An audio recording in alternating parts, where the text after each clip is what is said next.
And welcome to New Concord, Ohio, the home of the Muskingum Muskies. Today, our undefeated Mount Union Purple Raiders take on the Muskies of Muskingum. Muskingum comes in at 5-4. The Purple Raiders are a perfect 9-0. Hi, everybody. Sam Berkman, joined by my partner John Bazika.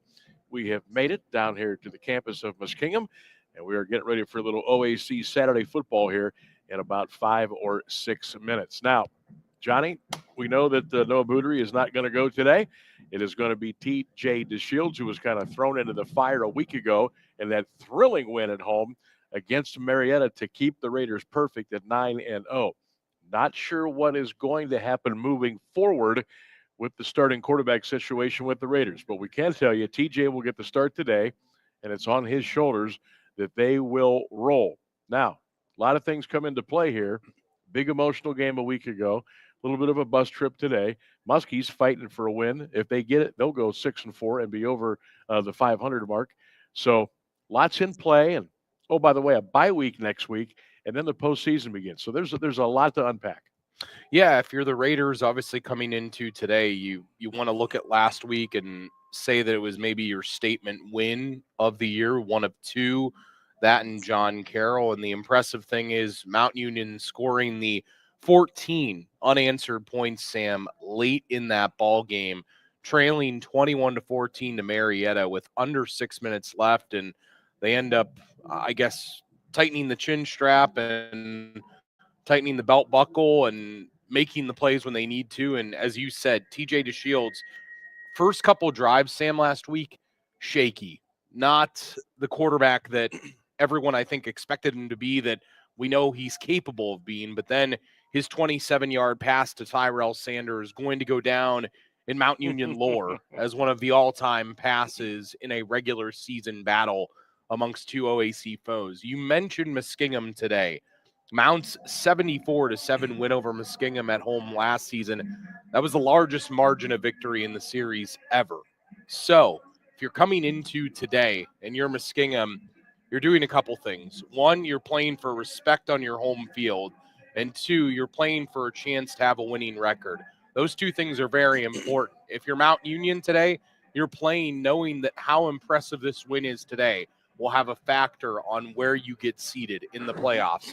So you may say it's week 10, well, game 10 for both these teams. How important could it be? This is Muskingum's Super Bowl. This is Mount Union's chance to prove that we're still the boys that matter. And it has been a while since Mount's had to worry about a game week 9 and week 10 with style points. Usually it's, hey, we're going to be hosting, but little different situation here in 2024. All right. Boy, they are anxious to get this one started. It's 1:28, and they're ready to put the ball on the tee. Muskingum, we mentioned 5-4, 4-4 in the OAC. Raiders 9-0, perfection in the OAC. 8-0.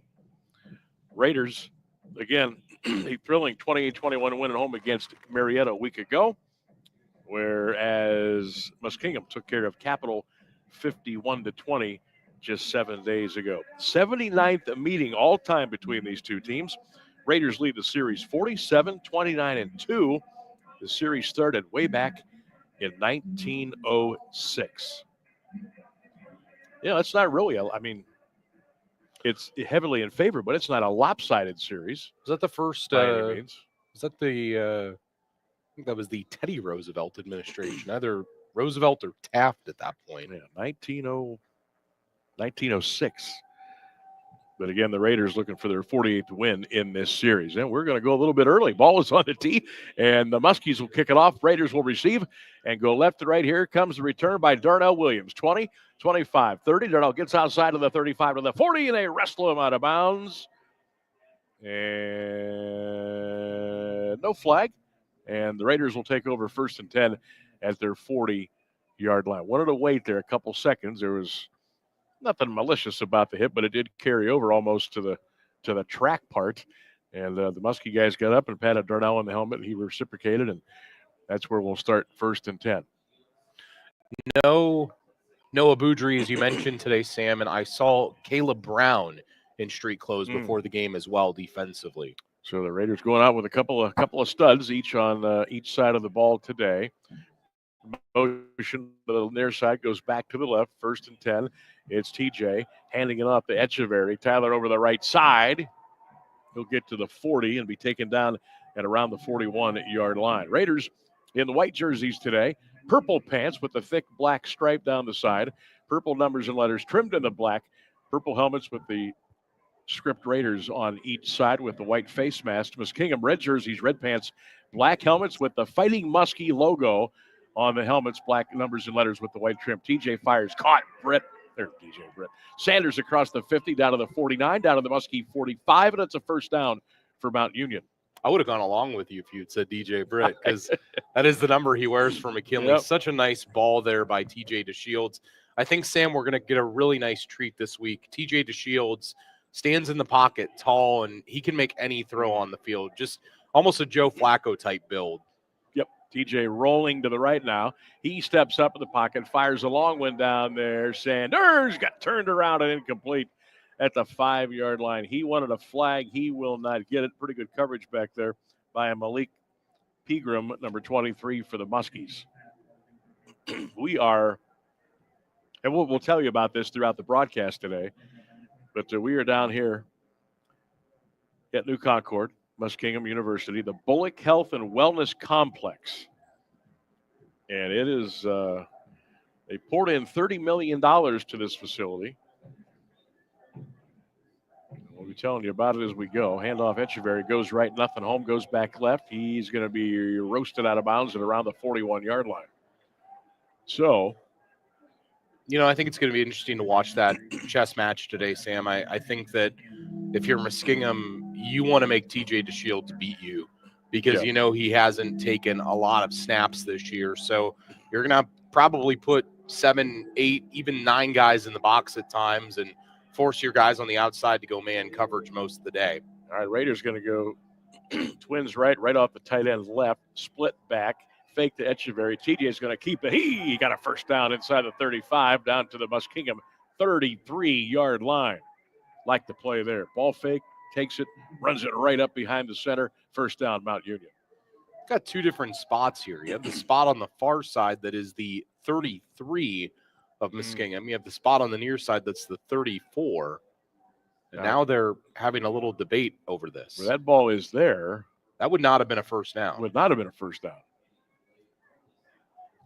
But they still have one on the down. Now they're going to stop play. Geez, I almost feel like we're in Medina. Yeah, it's funny how those things come into play. I was going to mention big note of, contention today if you are Mount defensively, and obviously we're not there just yet, but Muskingum has arguably the duo of 2 of the best playmaking receivers in all of the OAC. Davion Grant, 993 yards receiving. I believe that leads the conference. And then outside of that, and I'm going to butcher his name, but Travanti Keat is the other one who is an absolute unit on the outside for them that is a problem. They've got 2 guys there that are both a problem, and both will present interesting matchups for Mount defensively. Did I say that right? You were close. Travante Kit. But it's a very unusual spelling. Keat. Yeah, you're ahead of me. You got the. Well, I had to dig when I found it. DeShields back to throw left, lobs it down the sideline. Tipped by each player, receiver and defender. Incomplete. The ball falls out of bounds at about the 8-yard line. They were going for Darnell Williams. Yeah, ran the wheel out of the backfield down the left sideline, and nice play by the defender. If you're TJ, put a little bit more air under that ball, let Darnell run under it, opposed to having to come back to it. Kyrie Williams was on the crowd noise. Hey, how about that? A cowbell. Cooper in motion to the right. TJ, ball fake over to the wide open inside the 21 down to the 20-yard line. There's May. First down, Purple Raiders. Coming into today, I'm anxious as we move along here, John, to watch TJ DeShields. Now, Today, he knew he was getting the start. So he got all the reps in practice. He got the whole week. He got film study. He got everything that the number one gets. I'm anxious to see how he progresses here this afternoon. Cooper and Nicky Turner wide to the right. TJ back to throw it. Steps up in the pocket. Nothing home. Now he's going to run. Fires it out of bounds in lane 4 on the track over here on the near side. Incomplete. He made sure that one got out of bounds. That'll stop the clock. 12-12 for the opening quarter of play. Mount Union, Muskingum, no score. Here on 1310 WDPN. Sam Burke with John Bazika with you on an overcast, a little bit of a chill, but not a bad day at all to be out in the elements watching some college football. We're in the upper 40s right now, but absolutely not a hint of wind down here today in New Concord, Ohio. Also in the mountains, though. Trips to the left. They'll throw it out there. Echeverry got a couple of blocks. Tyler 20, 17, lunges to the 16-yard line. And that's where he will be taken down. And now wholesale subs for Mount. Thomas, Williams. I'd see that inverted wishbone here just based on the personnel on the field. Actually, a different look here, almost like wings either way. Yeah. You got the split backs, but the back to the right, Echeverry and Thomas, or now Thomas breaks out and goes in motion. It's going to be an inside handoff to Darnell. He's to the 15. He's to the 10, to the 9. Darnell Williams, give him the 8-yard line. First and goal, Mount Union. And we saw limited action of Darnell Williams last week. Basically fielded a couple of kickoffs and I think maybe took 1 or 2 offensive snaps. And Sam, you and I have spoken highly of his ability all year to make plays. I thought it was interesting, by the way, earlier in this drive, DeShields ran on a zone read play, and they've been running some RPO stuff with him, which is fascinating. Here's the inverted wishbone now.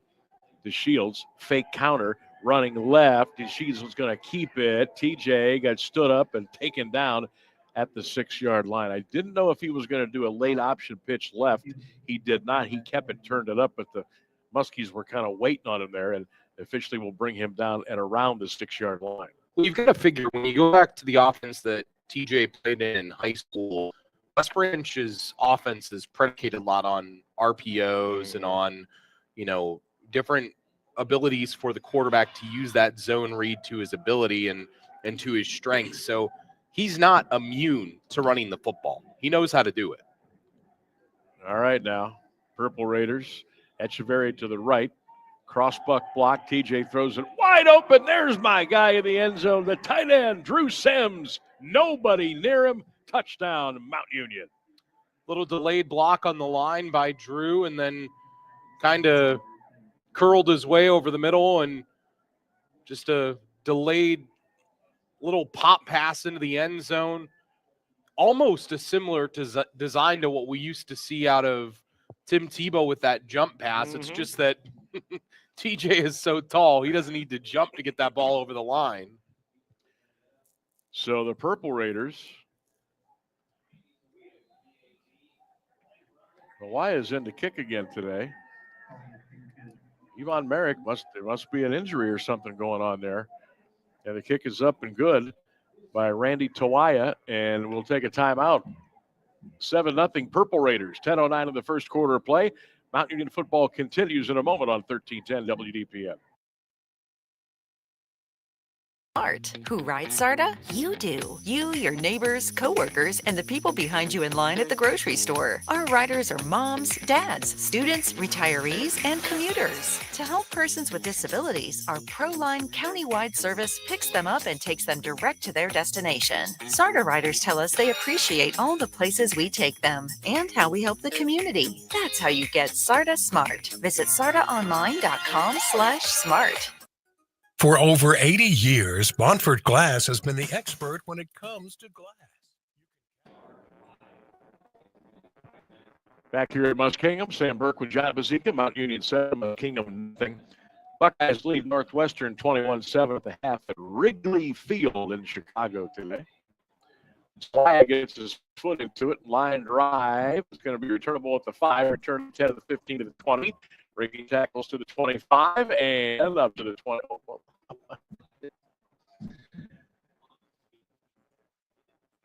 receiver down to 27-yard line. On the far side, official over here, the near side, throws the flag 30 yards away from the play.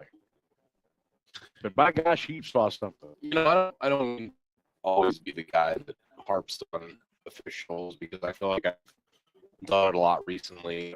I do. But if it doesn't affect the play, like if it doesn't affect the play, why call it? Right? Like, why call it? This is with the blind side block. Second game in a row. High school and college football. I know. Is this like the new chic thing to call now? Is the blind side block? Yeah, we both saw it in the high school game because despite working for different stations last night, we were both at the same there, place. Yeah. How the world It's fun has to changed. It was fun to look at each other like we normally would during the podcast throughout the game. Platforms. Because we were both thinking the same things. All right, so here come the Muskies, 1st and 10, and they will go right to left, and they will line it up on their own 7-yard line. Gurney back to throw, little out pattern caught across the 17 out to around the 19-yard line. Pass is caught by Gannon Unger, number 6. And for the Raiders, Tony Cook on the coverage. So the Muskies having a pretty good year. Looking to, if they move into that, which obviously they're trying to do, they would get them to 6-4 over the 500 mark. RPO, that back's going to keep and spinning, twisting, bulldozing, and dodging his way across the 19, just across the 20-yard line.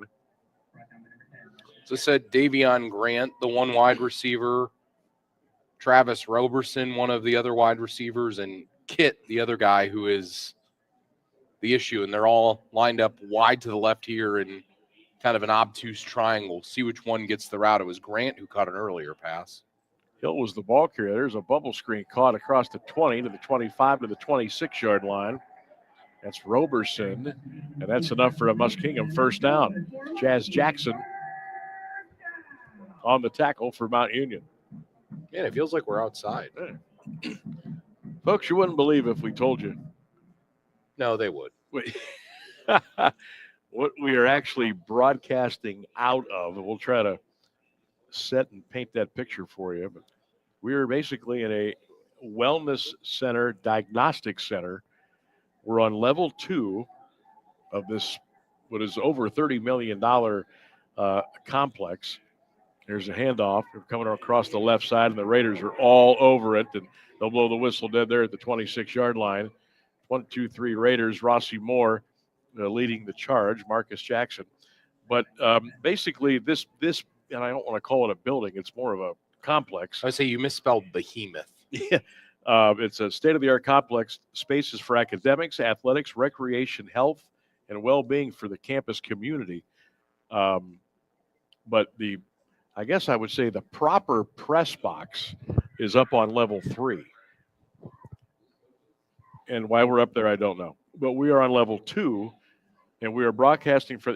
Imagine you're inside of a YMCA, and you're. That's how you're watching the game through the enclosed window. Pass caught 35, 40, 42, 43-yard line. First down, Muskingum. That's out to the 43, and Gurney with the first down for the Muskies. So imagine you're in a YMCA. You've got a little card table set up on wheels. We got a couple of chairs, and we're up against the glass, and there's no openings for the windows do not open. You're just you're in the YMCA, and we're broadcasting the game. We're about the 40, 45-yard line, so good sight lines. But so we've kind of done some things so that we're able to have a little crowd noise and audio and ambiance to go along with the broadcast today. But it's definitely it's a different way to watch a game. Pass out here in the flat, caught 40, breaking away at the 45, spinning to the 49, and out of bounds around the 50-yard line. Chandler Ross with a big run after the catch. I'll be around 9. I'll be interested to see. They have Garrett Gurney in at quarterback right now, the junior from Seminole, Florida, and he looks good so far on this drive. He throws a nice tight spiral. He's found Grant a couple times, found the back and Ross there, but they run a 2-quarterback system. Kevin Cooper will also see time, and both of them have thrown for over 5 touchdowns this year. Not sure why they go with both, because Gurney throws a nice ball. He does. Gurney's going to run the ball this time over right tackle, powers his way inside the 50, down to the Mount Union 49-yard line where he has stood up and taken down. So that'll bring up a 3rd down and short for the Muskies with 5:40 in the first quarter of play. Mount Union 7, Muskingum nothing here on 1310 WDPN. Week 10 of the season for the Raiders. I should say week 11, but game 10 in 2024. And then next week is a bye week, and then the postseason would begin the following weekend. There's a lot to break down and uncover and get through before we know what's going on there. Muskies really get up to the line quick, run a play, got a first down across the 45 to the 40 to the Mount Union 40-yard line, first down. You know, if you're Muskingum, this is a really, really important drive for you because you've got to come out here, chew up time, which you're doing, because Mount scored pretty quickly, but you're proving you can move the ball on them. Yep. And something that you and I have talked about, Sam, if you're going to beat Mount, the way to get them defensively, you have to be able to pass the football. And if there's one thing Muskingum can do, and it's about the only thing that they can really do well offensively, is that they can pass the ball with the best of them. Gurney in the gun, turns, hands it to the back Ross, 35-30, breaks the tackle, 25-20, 15-yard line. Whoa, he got through there in a hurry down the right pass, and a first down for the Muskingum Muskies. Chandler Ross, 6 feet 210, out of Savage, Minnesota. Found his way down here to New Concord, Ohio, in a first down for the Muskies. Ran like a savage there. He did. Entered the game, by the way, their top ball carrier, just 344 yards on the ground. And on this drive alone, Sam, that's already his 4th carry for 37 yards. So the Muskies. That was a long of 25 there, too. Have put together a pretty nice drive for themselves as we come at 3:40 now in the opening quarter. Purple Raiders in front of Muskingum, 7-0, but the Muskies are on the move right to left here at Muskingum. Ernie fakes the run, throws it over the middle, and it is incomplete at the 6-yard line. Weston Arthur on the coverage there, and he was Wilforth. I think he probably should have caught that ball, but Arthur got his mitts in there just enough to mess the play up, and an incomplete pass will bring up 2nd down and 10. Weston was actually featured on the Pat McAfee show. He was. I retweeted that and shared it. That was pretty cool. His hit against Wilmington in the flat that happened in the middle of the Guardians playing the Tigers in Game 5 at a point where Sam and I were half paying attention. Backs are split. Now breakout in motion left side. It's going to be a fake left. Gurney coming back to right side. Hey, wrapped him up and brought him down all the way back at the 23-yard line. Big time tackle. Dozie Akpala. That's right. Dozie with a he didn't go for all the pump fakes and the head fakes. He stayed on his man, brought him down back at the Purple Raider 23-yard line. You know, what's interesting to me, Sam, is before this they were running simple run plays like off tackle counters and dives and different things like that. And they were running simple, just defined pass plays. And then they get down here and they fake a run and then he kind of pop passes it over the middle. And then they try to do all this motion. It was working for you. Why go away from it? Stack Twins slot left, wide left, Gurney back to throw, steps up, ball got deflected into the hands of the receiver. It is going to be a completed pass down at the 18-yard line by Roberson, but well short of the first down. Now you wonder, 4th and 18, your chances of picking that up probably slim to none, so they're going to try to get 3 on the board here, are the Muskies, and they will bring in the field goal kicker, Myers. This is going to be 18-17. This will be a 35-yard field goal, hash to the left. Absolutely no wind here. And the Muskies trying to get on the board here in the first quarter of play. from 35 yards. Snap, spot, kick is up. I think he hooked that one left, and he did. It's no good. You could tell right away that was not going to get there. So we'll take a break here in New Concord, Ohio, with 1:51 to go in the first quarter. Mount Union 7 and Muskingum nothing. Raiders will get the ball first and 10. And hey, another series for TJ DeShields. More plays, more reps, more communication with the coaches and players in the heat of the battle. This is going to, he's been in the program for 5 years. This is not undaunting to him, but 12, I mean, the bright lights are on now. 12-play, 60-yard drive to start the game was really impressive, and we'll see if they feature his arm here again on this drive. There comes Darnell around the left side.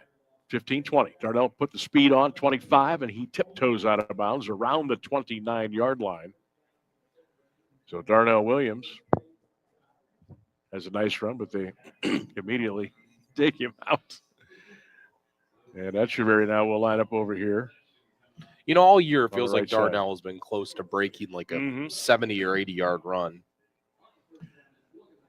Cooper and Sanders wide to the right, Turner wide left, TJ back to throw. Looks, fires, caught, 35-40 to the 44, and a first down for the Purple Raiders. Tyrell Sanders. Well, he had Turner open quick over here on the left, decided to come back to the right. He found Sanders, and he got a first down anyhow. Yeah, I like how calm he stays in the pocket. He doesn't just go with his first read every time, which I think is the sign of a really good quarterback. I mean, he's got NFL-level size being 6'5", and the arm strength that he has. It's just sometimes the speed of the game is too much for guys, but he's got the talent. DJ in the gun, first and 10 Raiders at their 46-yard line. Handoff Echeverry. Tyler gets hit right away. Flag is thrown as Echeverry is thrown down at the 43. This could be a hold on Mount Union. Probably decline this, too, after a loss. After a loss, yep. Like that, it'd be the smart decision to make. Oh, they're saying this is going to be on Muskingum. Wow. Holding on a running play. We'll take it. They'll mark this one down at the Muskie 45. 46 seconds to go in the opening quarter of play. Mount Union 7, Muskingum nothing. Buckeyes 21-7 over Northwestern third quarter. Halftime, Colorado leads Utah 21-9. Tulane leads Navy 24-0. I'm sorry, 14-0 in the third. Clemson 17, Pitt 7. Texas leads Arkansas 10-0 in the third. There's a handoff to Echeverry around the left side, 45-40, breaks a tackle inside the 39. He's down to the Muskingum 37-yard line. Tyler Echeverry rips off a gain of 8. It'll be second down and 2. So fun there watching Jarrett Burris, the right guard, and Giovanni Kennedy, the left guard, both pull to that left side of the field and open up a running lane there for Tyler. 8-yard gain and run behind over 600 yards of beef. It's easy to do. This is going to be the final play of the first quarter here at Muskingum. He just never could let him get that last snap off. Your score, Mount Union 7, Muskingum nothing. John and I will be back with the second quarter of Purple Raider football on 1310 WDPN. For over 80 years, Bonford Glass has been the expert when it comes to glass. You can count on the professionals at Bonford's for the latest techniques in glass repair, like the Aegis windshield repair system. The Aegis system can repair small chips in your windshield before they grow into big headaches. This revolutionary process takes less than an hour and can easily restore your windshield to its original strength. In fact, the Aegis windshield repair system is so effective that most insurance companies will waive the deductible and cover the entire amount of the repair, saving you and your insurance company up to 80% of the cost of a windshield replacement. The Aegis windshield repair system, just one of the expert repairs from Bonford Glass. They'll help you save money and make your windshield safer. Bonford Glass. Call 330-823-0450 or stop by at 30 South Union Avenue in Alliance. Sam Berkman, John Bazika back here at New Concord. Muskingum, Mount Union today on 1310. 10th Final game of the regular season. DeShields back to throw. TJ fires it, caught. Tyrell's got it at the 20. Sanders going to be stood up, and they'll blow that game. They'll blow that play dead at around the Muskingum 21-yard line. First down Raiders. And we got a flag back here. It's going to be a roughing the passer. Connor Gurney, the linebacker, took a real shot at TJ after releasing the football there. And I'll tell you what, Sam, I am so impressed with the way TJ throws the football. Yep. Look, I know Noah Boudry is good, but if Noah can't go, offense is in fine hands right here. Yeah, it's just that you're just not gonna have as much RPO and the threat of running out of the quarterback position. That's the only major difference. TJ's got a strong arm. He can stand tall in the pocket. He can get his progressions if you give him time. See, but I like a strong arm quarterback like absolutely, especially at this time of year. Yeah, I'm for 6'5" guy that goes through the progressions. Yep. DeShields in the gun, backs are split. Gives it to Thomas, left side 10. Puts his head and shoulders down to the 7-yard line. So Thomas running hard over left guard, left tackle. Just underway here in the second quarter. Raiders in front 7-0. Buckeyes now 28-7 over Northwestern. 7-0 B-Dub leading Heidelberg in the first quarter. Wilmington and Cap tied at 7 in the first quarter. Ohio Northern 30, Otterbein 9, third quarter, and 2 o'clock, Marietta and JCU kick off up in University Heights. Keep our eyes on that one throughout today. Trips right.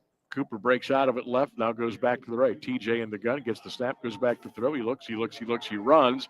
He's in trouble. Got away. Hey, look at the big fella run. He's going to take it and carry it. He'll go down around the 11-yard line. Hey, he was able to get away there from a couple of would-be Muskingum tacklers. And it's a good experience play for TJ DeShields there. Yeah, I think the common day theme is that you need a quarterback that is fleet of foot. You know, you see it at the NFL level. Everyone's going for a scrambling, the Jaden Daniels prototype is what everyone is going for. And I think at the college level, everyone's trying to find the same thing. But I think year after year, the team that wins the Super Bowl proves is the prototype drop back passer. Yes. Those are guys that win. Those are facts. And it's been that way forever. Handoff, Echeverry cuts it inside the 10 to the 5, pushing his way to the 4. Echeverry squeezed his way down inside the 3-yard line. You know, I'd be interested to see, and I don't think they're going to settle for the field goal here because they are going to have a 4th and 1.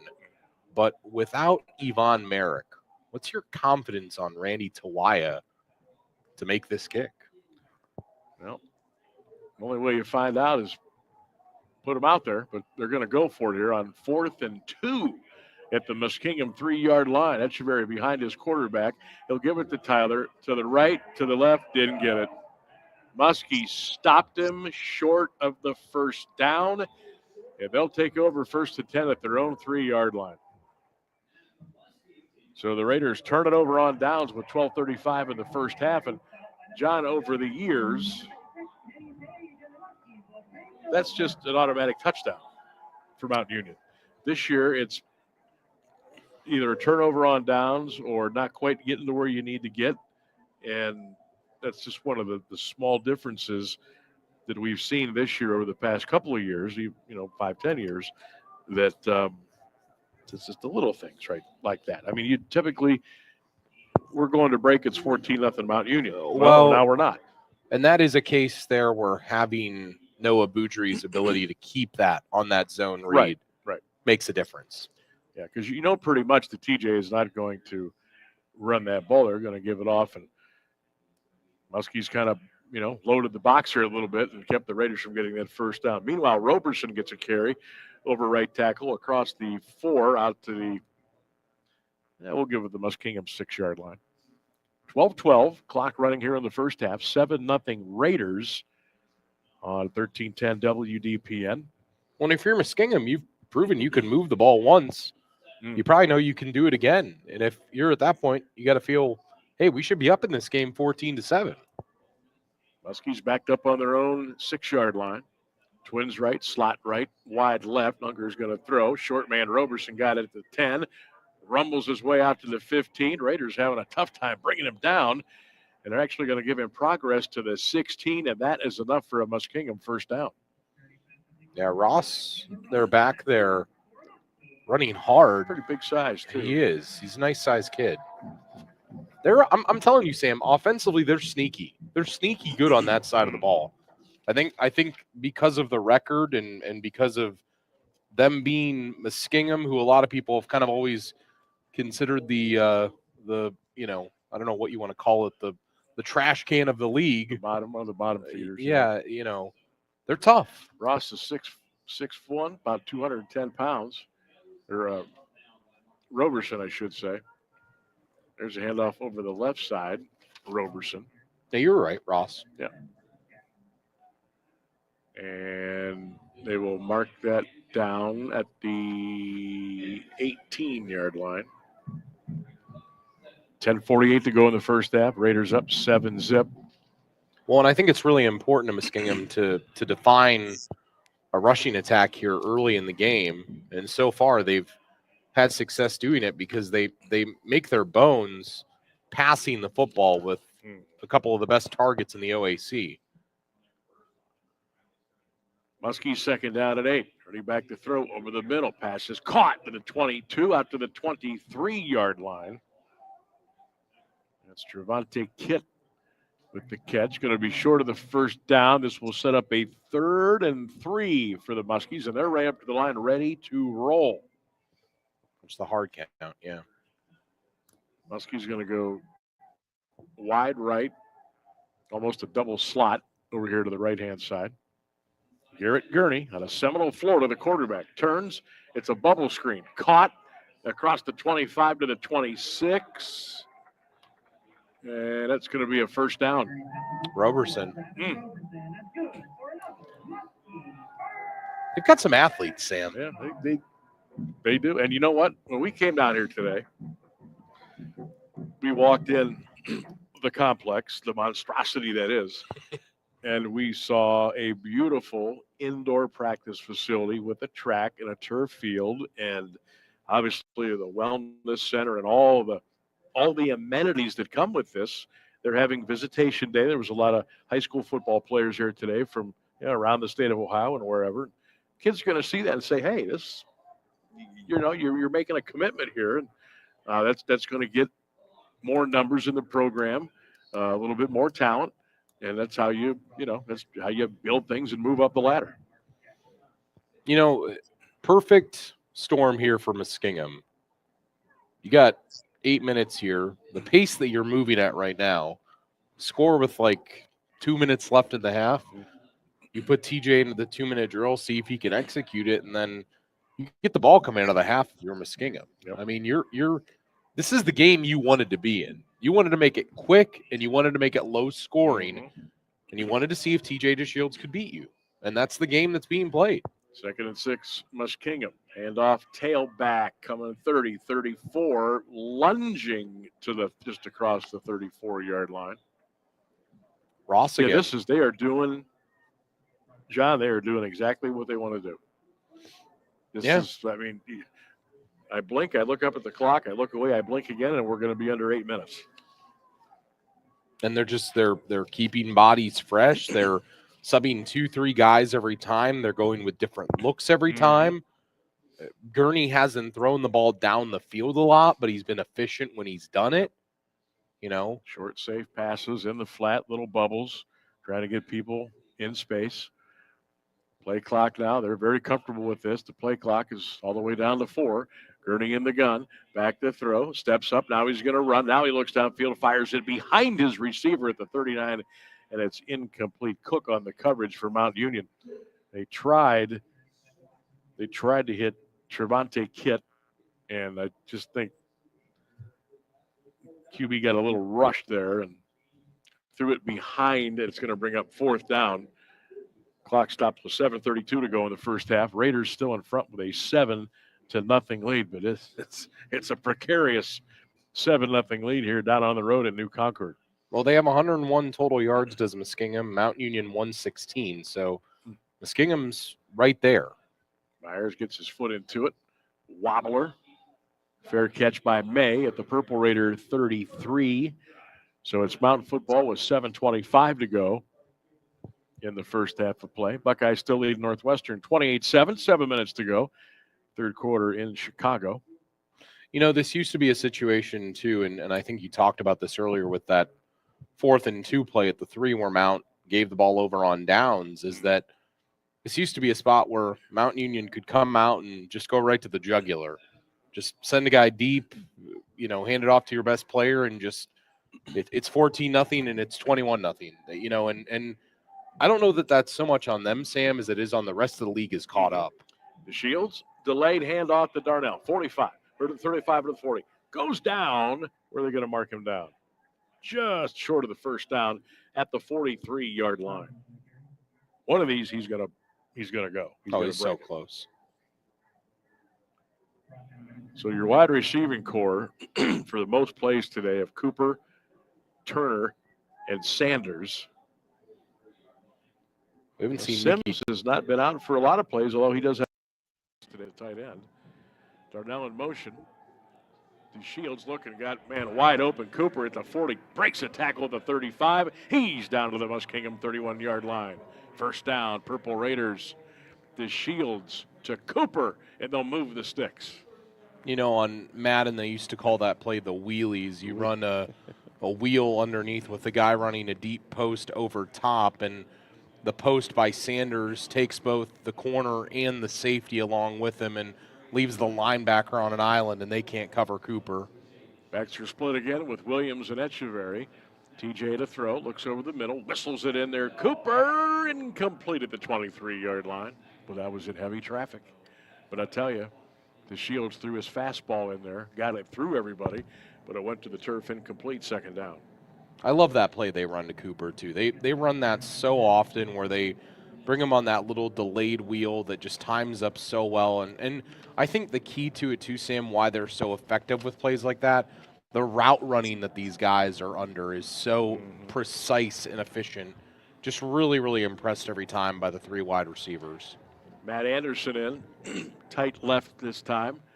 Double H back left, play action, TJ to throw. Steps up in the pocket, fires it right side, caught. First down Raiders. Nicky Turner's got it at the Muskingum 21-yard line. Move the chains again. First down, Purple Raiders. You know, he took Turner on the deep out there to the right numbers, and it was a great pass thrown, but you called Anderson left side of the line. He was running down the seam on a go the whole way, and he was wide open 15 yards down the field, and I think TJ there took the play action, went with his first read, and if he had taken just that second read to peer to the middle of the field, could have been a touchdown.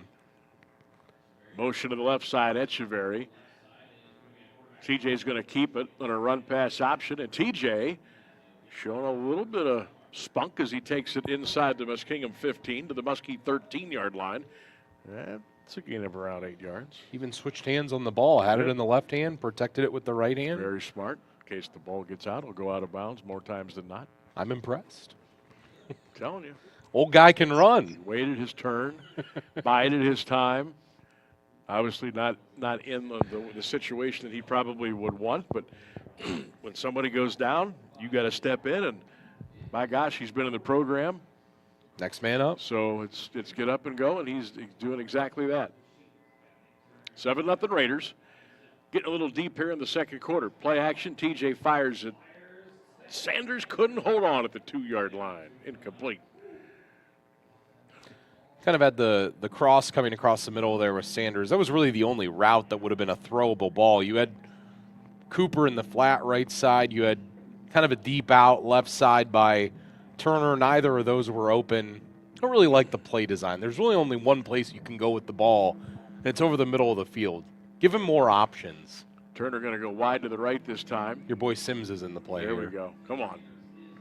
Drew Sims, tight right end. Echeverry the back. Anderson just off the left end side over here to off the left tackle. Long delayed handoff to Echeverry 10. Tyler 5 going to take it to the house. Touchdown, Mount Union. 13 yards. Tyler Echeverry to the house. Raiders 13, Muskies nothing. So they didn't bring Drew Sims in to pass it to him. But they brought him in because he is a ginormous body. He can block. At 6'4" and 240, and he cleared any contain that would have been coming from that right side of the formation there, left side of the defense, and it's a foot race one-on-one with the corner, and Tyler wins that 9 times out of 10. Randy Tawaya on for the extra point. This will make it 14-0. Snap spot. Kick is up on the way, and it's good. And that makes it Mount Union 14 and Muskingum nothing.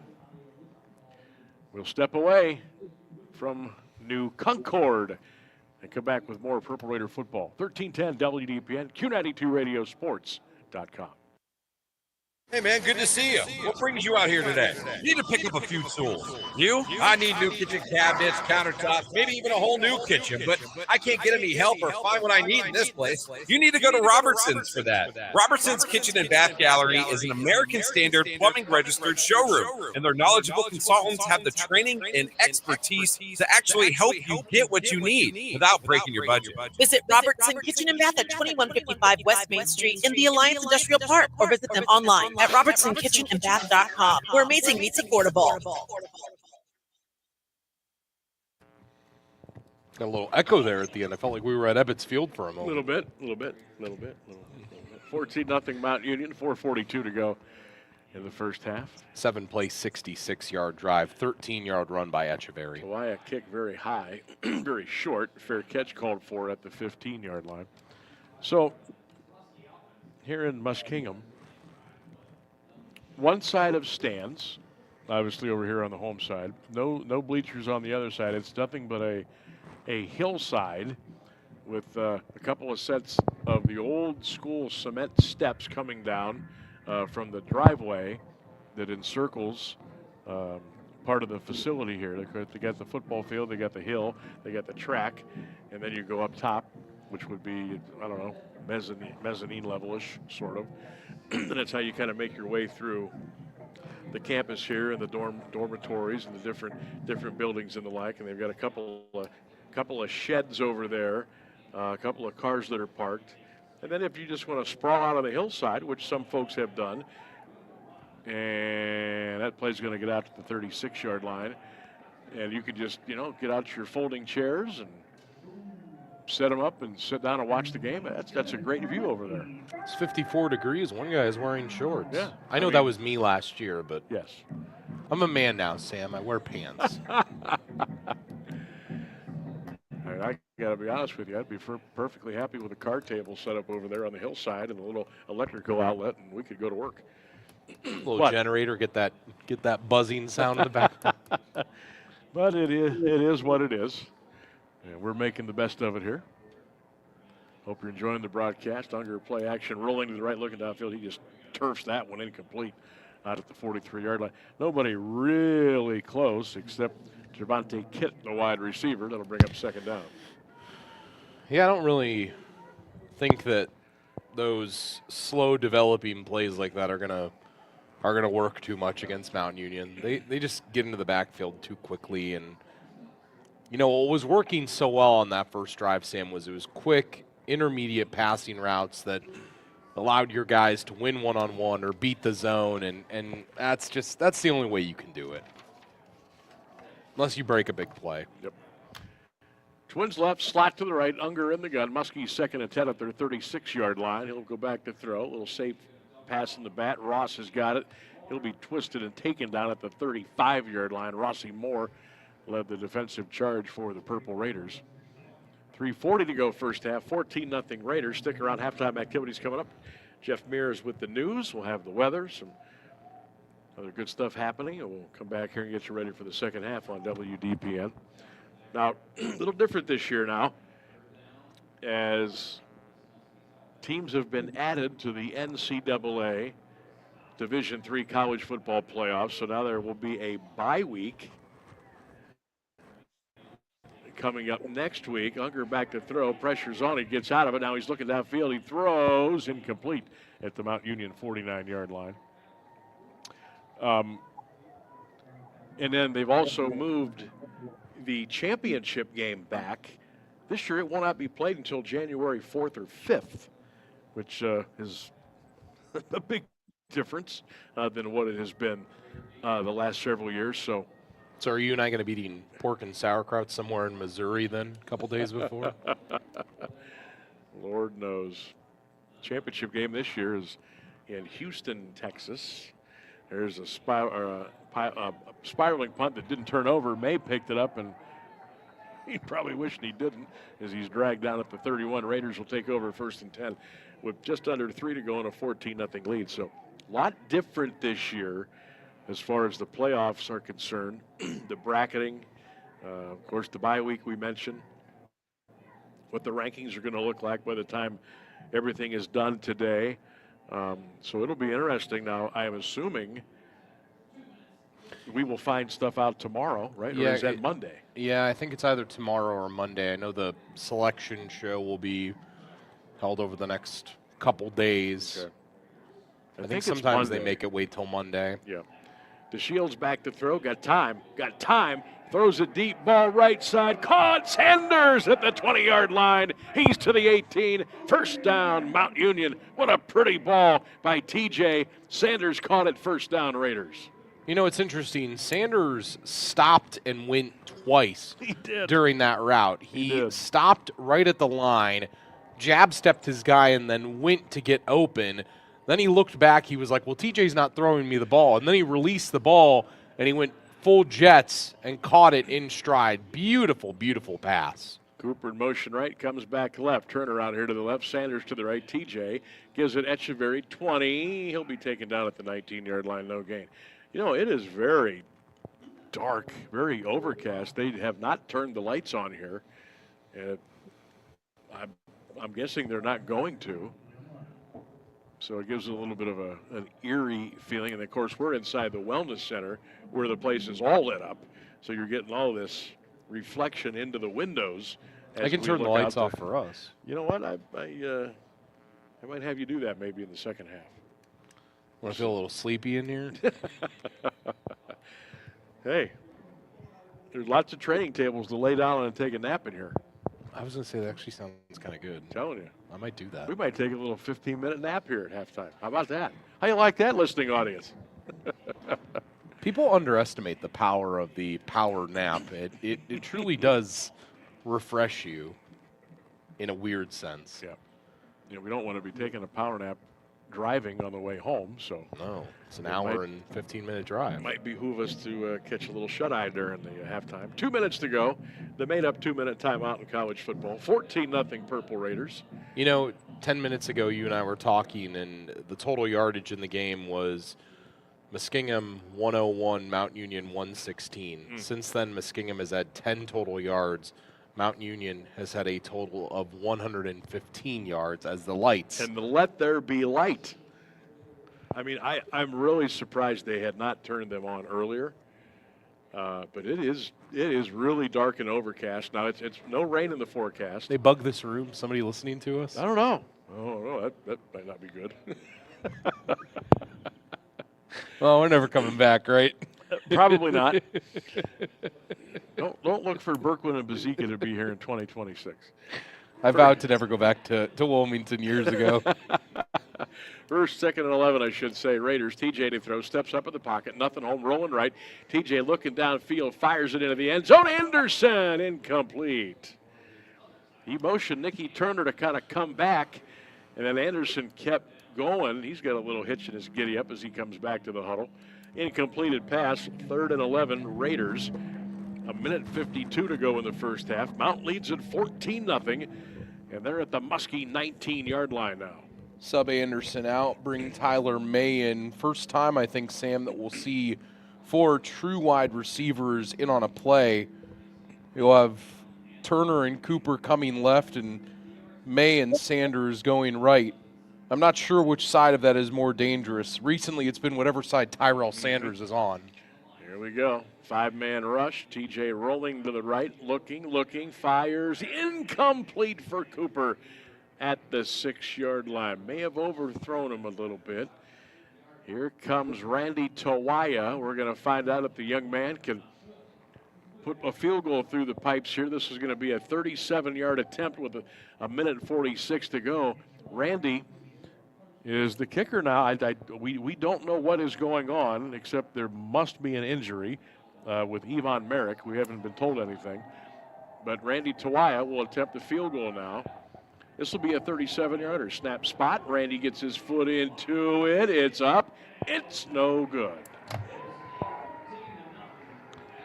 So the Muskies will take over 1st and 10 with 1:42 to go, still down 14-0. You know, going back to the previous play, we had talked about having the 4 guys on the field, and Cooper was open down on the 5-yard line. Some happy feet by TJ prevented that from being a pass that was thrown with a tight spiral and rolling out. He threw it too high, but you know, this is what we talked about, Sam. You know, 1:42 here, just enough time for Muskingum to maybe be dangerous with, you know, all 3 of their timeouts remaining and proving to themselves that they've moved the ball so far in this game. They score here. They take the momentum into the locker room, and you're tied at, you got a chance to be tied coming out of the halftime locker room if they're only down 7 going into the break. So here come the Muskies with time to do a little damage here at the end of the half. Pass caught 25, 26-yard line on progress. That'll set up a 2nd and 5 for the Muskies. 1:29 to go in the first half.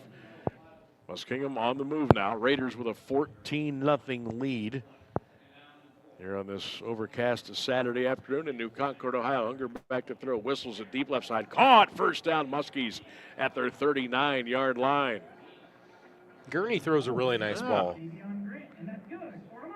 That was a nice catch as well. Davion Grant. Yep. Leading wide out on the team and probably puts him over the 1,000-yard mark on the year. Needed just 7 yards coming into the game. Davion, sophomore, out of Naples, Florida. Muskie's going to stack the Twins left and right. Garrett Gurney, back to throw. Little in pass, caught. 44, 45. Down at the 45-yard line is Roberson. Muskie's right up to the line, ready to roll. Gurney, the junior, 5'11", 215 pounds. Has his guys up to the line, ready to go with 58 seconds to go. Fake shovel left, he'll run it, midfield. Makes a tackle at the 45, and he's down at the 45 and a first down. Jazz Jackson with the final tackle, but John, the Muskies have called a timeout. They've got 52 ticks on the clock. They have 1, 2 timeouts remaining. I'll tell you what, Mr. Gurney, he's done a nice job here these first couple of plays of this drive.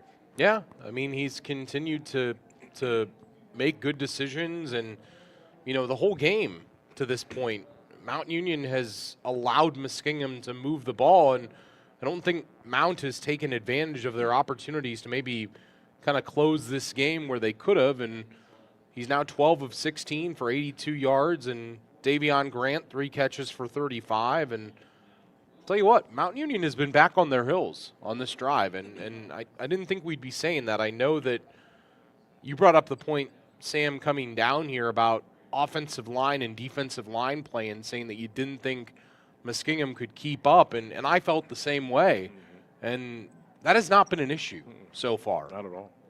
And again, Caleb Brown not playing today, but, you know, someone else has got to step up. We talked about it last week. Someone's got to make a play. You still have Von Factor, still have Jazz Jackson, still have Rossi Moore, the preseason All-American.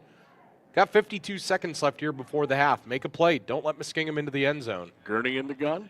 Wide left, slot left, wide right. Motion to the near side. Gurney gets the shotgun snap. Here comes the heat. He's in trouble. He throws behind his wide receiver, incomplete. Johnny Rowland on the coverage. Tried to sneak it into Roberson, but threw it behind him on the crossing route. That'll stop the clock with 49 seconds to go. 2nd down and 10 for the Muskies coming up at the Purple Raider 45-yard line. By the way, Marcus Jackson is at an active half defensively. 8 tackles already through a half. On his way to a potential 20-tackle afternoon if he keeps that up. Roberson will go wide left. He'll be the slot receiver over there, along with Wilforth. Gurney to throw. Over the middle. Caught. First down, Muskingum at the Purple Raider 34-yard line. He got it into Grant. Grant got an extra 4 yards all on his own. And the Muskies will call a timeout with 3 seconds to go. By the way, I don't know if I'd have used a timeout there. I might have just downed it, but Muskies called the timeout. Scoring update, John Carroll 7, Marietta 0, 3:40 in the first quarter. Septenfelter with a touchdown pass to Montgomery, who was one of their really great targets when we saw them early in the year.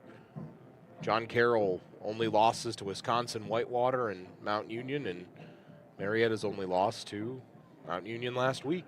So that's a tough 2 weeks for Marietta. Very tough, but very tough. If you want to grow your program, you've got to win those games back to back, and you got to go on the road. Second week in a row, they made the long road trip.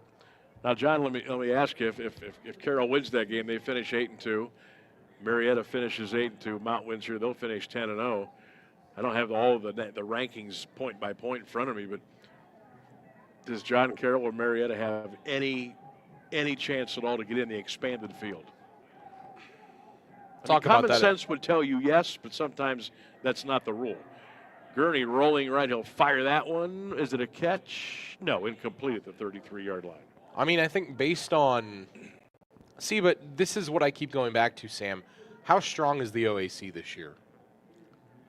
And there's a lot of people that would say that it's maybe up because teams like Muskingum are tough this year, and Ohio Northern was kind of tough this year, and there was a lot of middling teams that were tough, B-Dub. Yep. But at the same time, Capital, Wilmington, and Otterbein are all really bad this year. So it's like, I don't know. I don't know how to judge it. Yeah, it's tough. Gurney back to throw. Incomplete, threw it behind his receiver, Roberson. They may not have been on the same page there. Passing complete at the 30. However, that does stop the clock. Still 34 seconds to go in the first half. Mount Union, if you're just joining us, welcome in. 14-0 Raiders. The Muskies have a 3rd and 10 now at the Purple Raider 35-yard line. When it comes down to the regional rankings, right? Isn't that what they go by with that? For the most part. And we'll break that down. Yeah, some years it's difficult to read the eyes of the committee. Gurney back to throw, steps into it, fires it, tip, almost picked off by the Raiders. Almost a pick by Zach Liebler, but it's incomplete.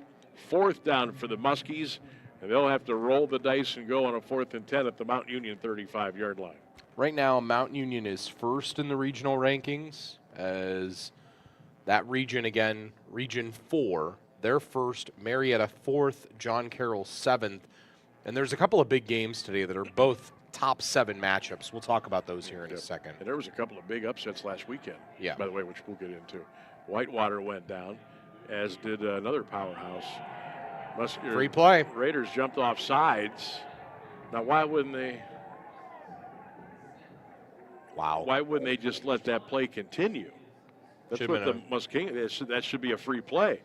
Muskingum coaches are screaming, but the official stopped play with 28 seconds. It was a clear offsides penalty. Yeah, unless they're going to call it a false start, which might have a lot of people really upset here. Let's see. Here comes the call. Yeah, should have been free play. Should have been. Now, it's still 4th down, but now it's 4th and 5 at the Raider 30, as opposed to 4th and 10 at the Mount 35-yard line. But you're right, that should have been a free play. Yeah, I mean, Wabash and DePaul played today in the famous Monenbell game or Monenbell game, and I don't know if you've ever heard of that out in Indiana. They've been playing for over 100 years, and that's a huge game between those two that are both in the NCAC. And DePauw's 9-0, and Wabash is 8-1. They're 3-5 in the region. 4th down, 5 Muskies at the Raider 30. See if the Raiders can get out of it. Back to throw. Gurney, a crossing route caught. 30, 25, 20, 19, 18. First down. Pass caught by Unger. Gannon Unger, and the Muskies are getting real close now to the touchdown line. And we got a stoppage in play, and we have a timeout by Muskingum. That's their 3rd of the half. 22 seconds left, John. 14-0 Raiders, but now Muskingum will have 4 cracks at it from the Mount Union 19-yard line. Yeah, and now sideline routes become that much more important, how quickly you set things. And I think the reason here you call the timeout if you're the coaching staff at Muskingum is you're probably sending in 2 plays here, Sam. Yep, no You're doubt. sending in the play you're going to run here, and then you're saying, if this happens, we run this, and if this happens, we run this. It's almost a 3-play, like a game of tic-tac-toe where you're trying to anticipate each move as it goes. And I'm impressed so far with Muskingum. They fight hard, they work hard, they've got some athletes too. This is not a bad 5-4 football team, and as we said coming to the game, Sam, they're treating this today like it's their Super Bowl. They're going to make Mount play the full 60 today. Here we go. Garrett Gurney, quarterback in the gun. Trips left, slot right from the Mount Union 19. Gurney to throw, steps up in the pocket, got away. Now he's going to throw. Caught at the 3-yard line and down, and it's going to be 1st and goal. Muskingum at the Purple Raider 2-yard line. They'll stop the clock. They'll move the sticks back into motion. They'll down the ball with 13 seconds to go. Holy heck. Muskingum's got a really good chance to score here at the end of the half, and boy, they are making the Purple Raider defense work to the final bell here in the second quarter. Well, and this is really important too, Sam, because coming out of the break, they get the ball. Muskingum gets the ball, and if you're Mountain Union at this point, there's 2 interesting pieces to this. If you're Muskingum, I don't know, can you run the ball here? 13 seconds left. Can you take the risk? I don't think I would. Because you have no timeouts. See. Yep. Unger behind the quarterback, Gurney trips to the boundary, wide to the left. 1st and goal, Muskies at the Mount 2. Back to throw, Gurney steps, throws, fires, caught, touchdown, Muskies. And this side of the stadium is going insane. O'Darius King. The tight end, O'Darius King, in the back of the end zone. He held it. And with 9 seconds to go in the first half, it's a 14-6 Mount Union lead. That was one heck of a drive. It was. I mean, to get the hold on the defensive side, and talk about Garrett Gurney here in a second, by the way. Myers on for the extra point. Snap spot. It is up. It is good. Gurney, 16 of 25 now for 122 yards in the touchdown. No mistakes. And, Sam, that was a 13-play, 80-yard drive in a $133 orchestrated by Gurney in that offense. And O'Darius King on the 2-yard reception with the Myers get good. And, well, I don't know that Mount Union thought they'd be coming down to New Concord and be in a battle, but they're in one now. They got to fight for their life now. And here's the other thing too, Sam. Those ratings coming into this week are so important. And I know style points shouldn't matter, but they do. There's 2 teams that are behind you in Marietta and in DePaul that are both playing Wabash this week and John Carroll, who are both in the top 7. They could leapfrog. They really could. And then, I don't know. I'm just saying, it's all on the table. Because 5-4 Muskingum isn't 8-1 Wabash or 7-2 John Carroll. No, not any way you slice it. But they're giving Mount Union all they can handle. Myers with the kickoff, and it's going to go out of bounds. Well, that's the last thing they wanted. So Mount Union will get the ball at the 35. They got 9 seconds left. They also have all 3 of their timeouts. They do, but I mean, I think it would be silly here to, the last thing you want is a pick 6 or I mean, I get it. You've got guys that can make plays and get down the field in a hurry, but man, you got to be careful here.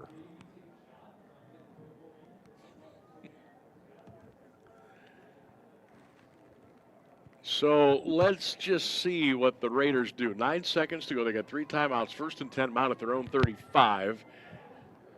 TJ DeShields getting the start today for Noah Bootery, who was out with injury. Don't know when or if Noah will come back this year. We're certainly hoping he can. TJ back to throw. Steps up, fires, quick, out, caught, 40, 45, get out of bounds at the 43-yard line with 3 seconds to go. Boy, this is so reminiscent. I know, completely different circumstances. This is so reminiscent of the BW game a couple of years ago. This is exactly what Mount did with barely any time left. They got the ball. Now here they got 3 timeouts. Back then they had 3 timeouts. Quick pass, quick run. You're down to the 41-yard. You have a legit, TJ can get it there. You got a legit shot now for a Hail Mary. You know what I don't understand there is if you're Muskingum, why are you playing such a lax prevent defense? Like there's 9 seconds left. They gave him 25 yards off the line of scrimmage. Like, why are you doing that? Like, you're in a ball game here with the top 5 team in the country, and you decide to give them a free 25 yards? It was a free 25 because I'm thinking, okay, you got to get out of bounds, but the green turf in front. He just wanted to keep going. Right, watch Trey Radford here, tall wide receiver in the trips to the right. He's 6'3" for Mounds. Turner wide left by himself. It's going to be a Hail Mary. Back to throw to Shields. Got out of trouble. Now he fires it way downfield into the end zone. It is intercepted. Flag down. Hold everything. Flag down all the way back at the Muskingum 47-yard line. Is it going to be roughing or holding? And by the reaction of the Mount Union players, it looks like they're going to call hold on the Purple Raiders. Let's see. That would be the final play of the first half.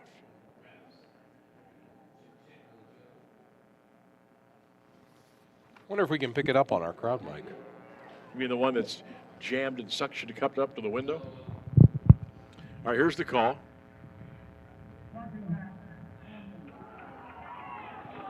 Blocking the back on the offense. That'll be declined, and that is the end of the first half here in New Concord. Mount Union coaches are livid. There's about 3 or 4 of them on the field with players going at it with the official. Maybe they thought it should have been roughing. It ended up being a holding penalty, and poof, that's the end of the first half here at Muskingum. Well, a bizarre first half of play, and if you thought the Raiders were going to come down here, roll their helmets out, 2 quarters in the books. Your score, Mount Union 14, Muskingum 7. The big halftime report is coming up next on 1310 WDPN and streaming live at Q92radiosports.com. Hello, Purple Raider fans. Chuck Moore here, former Mount Union running back, four-time national champion, and 2001 Gallardi Trophy winner. Are you facing some major financial events, things like retirement, marriage, divorce, or selling a business? We at Markham Wealth understand, and we can help. Call 330-564-8590 or visit www.markhamwealth.com for a free consultation. Neither tailored services nor the background of your financial professional should be construed as a guarantee of a particular outcome. Past performance does not guarantee future results. All investing comes with risk, including risk of loss. Markham Wealth is an SEC registered investment advisor. Registration does not imply a certain level of skill or training. Get into SARTA.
No one was injured in the blaze. Neighbors fenced behind the garage melted due to the heat. The cause is under investigation. North Canton City Council is expected to vote Monday on a proposed 2025 budget that includes $848,000 in cuts to eliminate the projected deficit in the general fund. The repository reports the cutbacks include the number of ambulance crews on the overnight shift from 4 to 3, elimination of part-time police officers, dropping window cleaning, and putting off hundreds of thousands of dollars of capital projects. Council member Stephanie Warren chairs the Finance and Property Committee. She says she met with Mayor Stephen Wilder and city officials to find out what it would take to get expenses to match revenues. Last month, the administration presented a budget with an initial deficit of over $1 million that would not cut services. Voters rejected a fire station bond and a road levy last week. Massillon City Council will consider an increase in sanitary sewer and stormwater rates. The last rate hike was in 2019. The proposed increase of about $4 per month would likely start early next year. Whether similar increases would be implemented over a 5 or 10-year period has not been determined. City engineer Alex Pitts says the current rate does not provide enough revenue to maintain services in the future. The council discussed a potential increase during an hour-long meeting prior to its regular session. More news after this. The Q92 Sports Network brings you more high school football and basketball games than anyone else, by far. But did you know that you can go back and listen to our broadcast again? Simply go to the Q92 radio page on SoundCloud. We posted the games we broadcast for everyone to go back and relive. We have playlists filled with our high school football broadcasts from 2016 to this season. So go to SoundCloud now, follow Q92 Radio, and listen. And thank you for listening to all of our sports broadcasts of high school football and basketball on the Q92 Sports Network. The Columbiana County Grand Jury has indicted a Wellsville man on charges including attempted murder. 34-year-old Michael Stacy also is charged with felonious assault, attempted aggravated arson, abduction, and trespass on a habitation. On October 17th, he allegedly used a blunt wooden object to strike a woman on the head. Prosecutors believe Stacy intended to kill the victim. Responding police found all the burners on the stove wide open. Stacy was arrested and booked to county jail, being held on $100,000 bond. An arraignment is scheduled December 12th in common pleas court.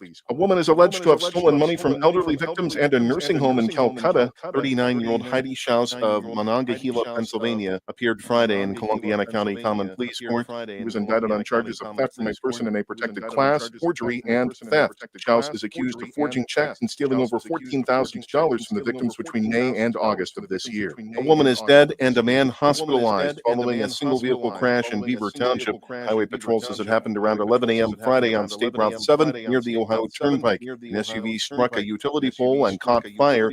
Passenger, 77-year-old Karen Mraz of Columbiana, died of her injuries. Driver, 66-year-old Sam Yovanovich of Youngstown, was taken to the hospital with severe burns. Patrol doesn't believe drugs and alcohol factored into the wreck. An investigation continues. The Mahoning County Coroner's Office has identified a man killed in a shooting in Youngstown. 37-year-old Antoine Davenport died of injuries suffered in the November 8th incident. He was shot at a home on Montclair Avenue. An investigation is ongoing. Police are asking anyone who may have seen or heard something to get in touch.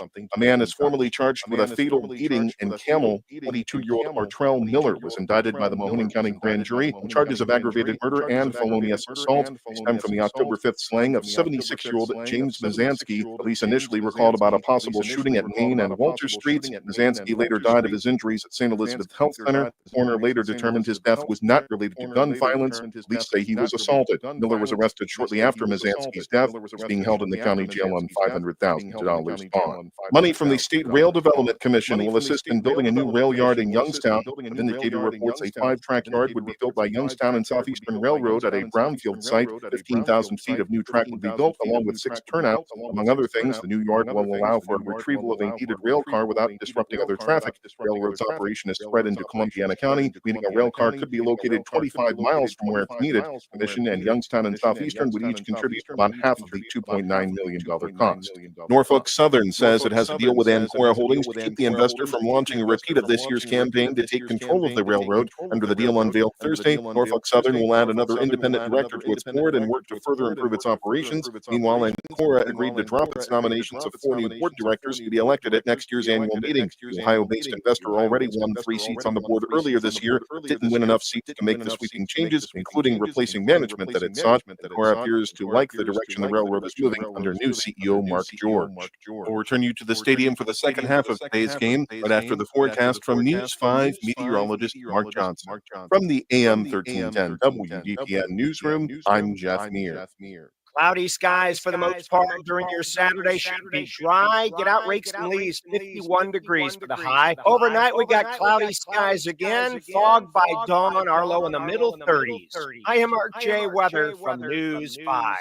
So here I am in line at Papa Gyro. I order the Gyro Supreme. Suddenly, the lady behind me chimes in. It's pronounced gyro. Then the fella behind her says, It's a gyro. I turn my back and I finish my order. I also need a large Grecian salad, some baklava chocolate swirl, and a Cajun gyro. Gyro. Okay. So no matter how you say it, you're not far from a Papa Gyro's. For Pete's sake, it's Papayitos. Find the Papayitos closest to you at papayitos.com. Where's Pete? Visit Carnation Optical at 75 Glamorgan Street, across from the Glamorgan Castle, right here in Alliance, formerly in the Carnation Mall. Carnation Optical is locally owned and operated since 1983, with over 1,000 frames to choose from, and their glasses are made in-house. Stephanie and her team at Carnation Optical invite you to call and schedule your eye appointment at 330-821-5476 and experience Carnation Optical's laid-back, casual environment with on-site lab for fast and accurate services.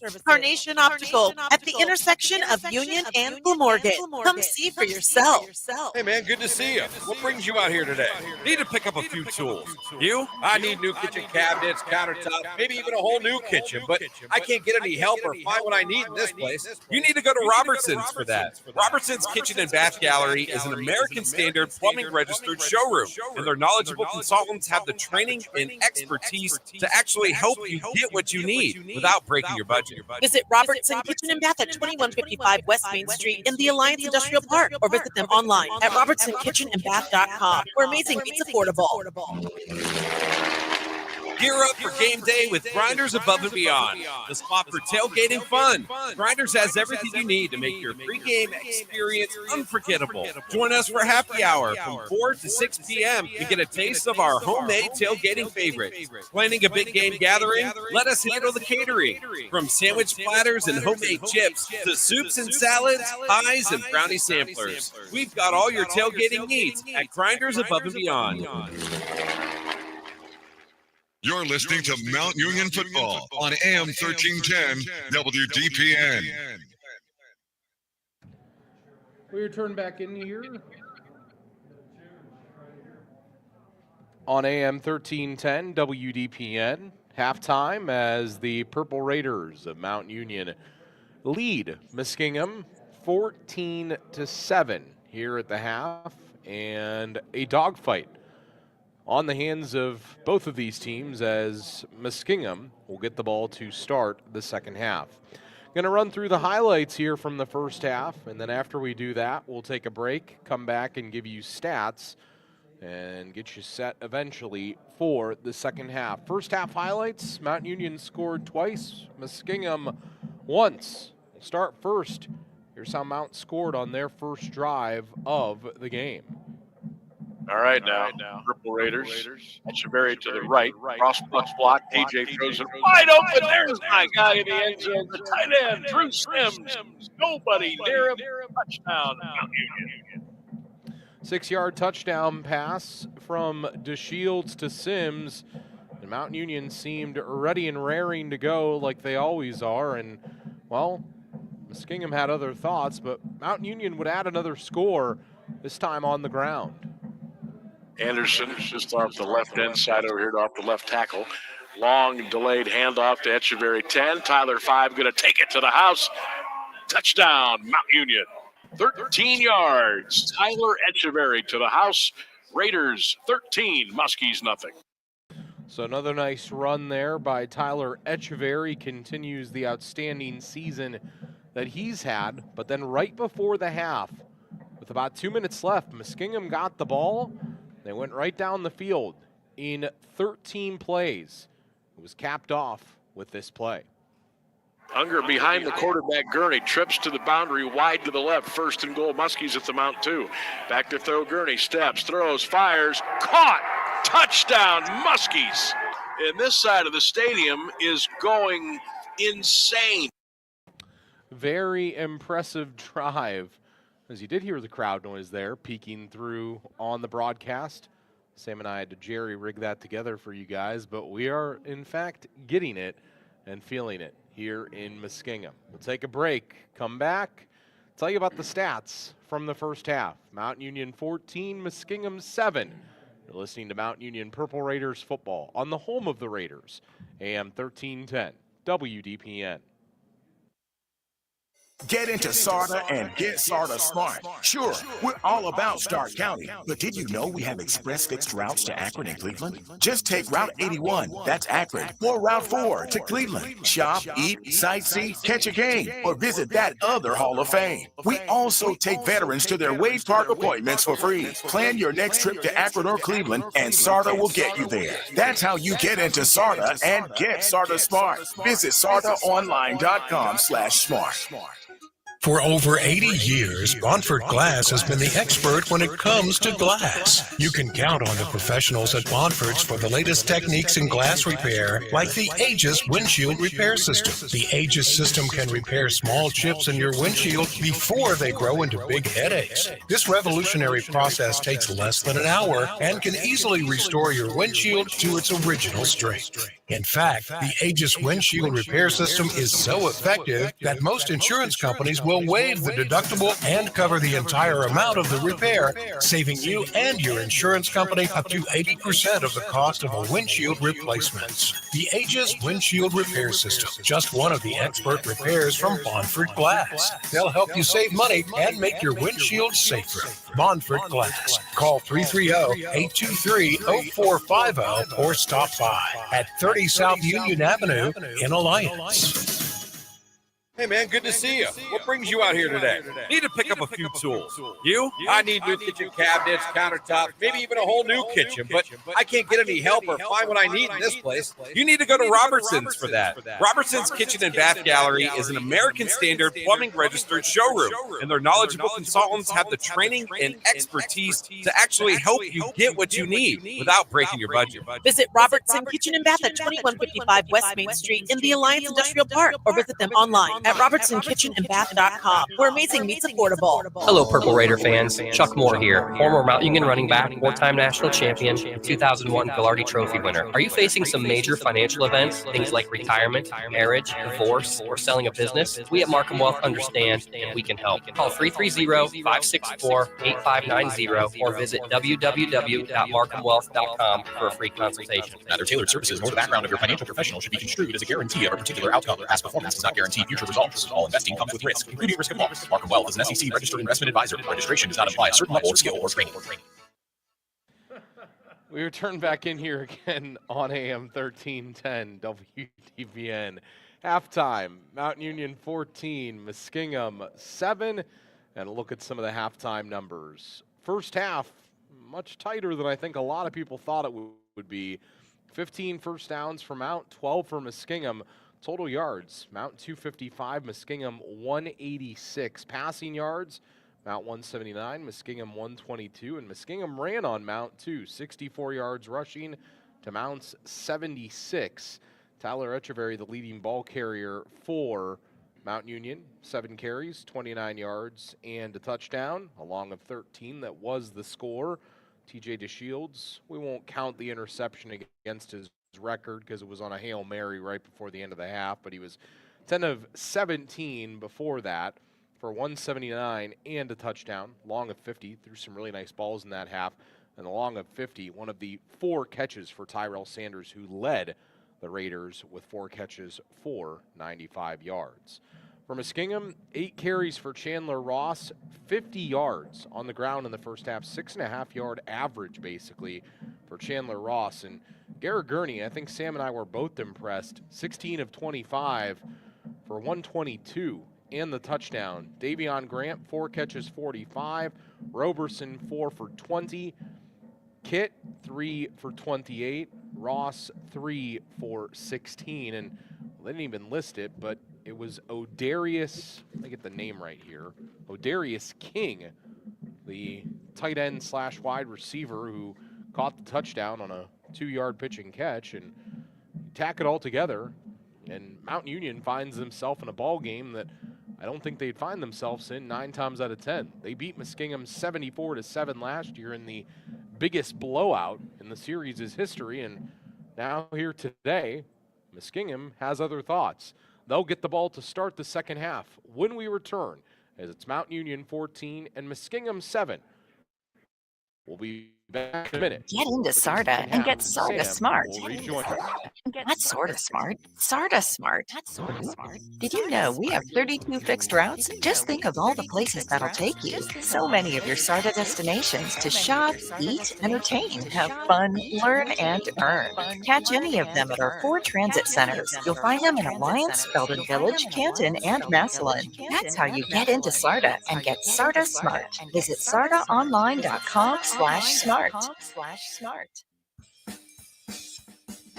Step back in time at Doug's Classic 57, Alliance's favorite diner, serving up authentic diner fare just like the good old days. Whether you're grabbing breakfast, lunch, or dinner, we've got the comfort food you crave, served with a side of nostalgia. So bring the family, bring the friends, and come hungry. Doug's Classic 57, where the past tastes delicious. Located right here in Alliance.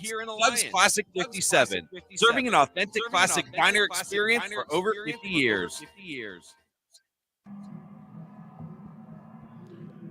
Back here at Muskingum on 1310 WDPN, Sam Berkwin and John Bazika. 14-7, Mount Union as we get ready for the second half of play. Out in Chicago, it's a final. Ohio State has beaten Northwestern. Buckeyes win there 31-7. All right, second half getting ready to go. The Muskies will receive the kickoff and go right to left. No wind today.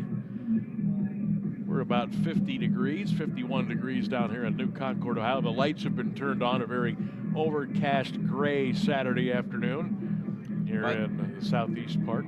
By the way, update JCU 21, Marietta 7, Buck 50 before the end of the half.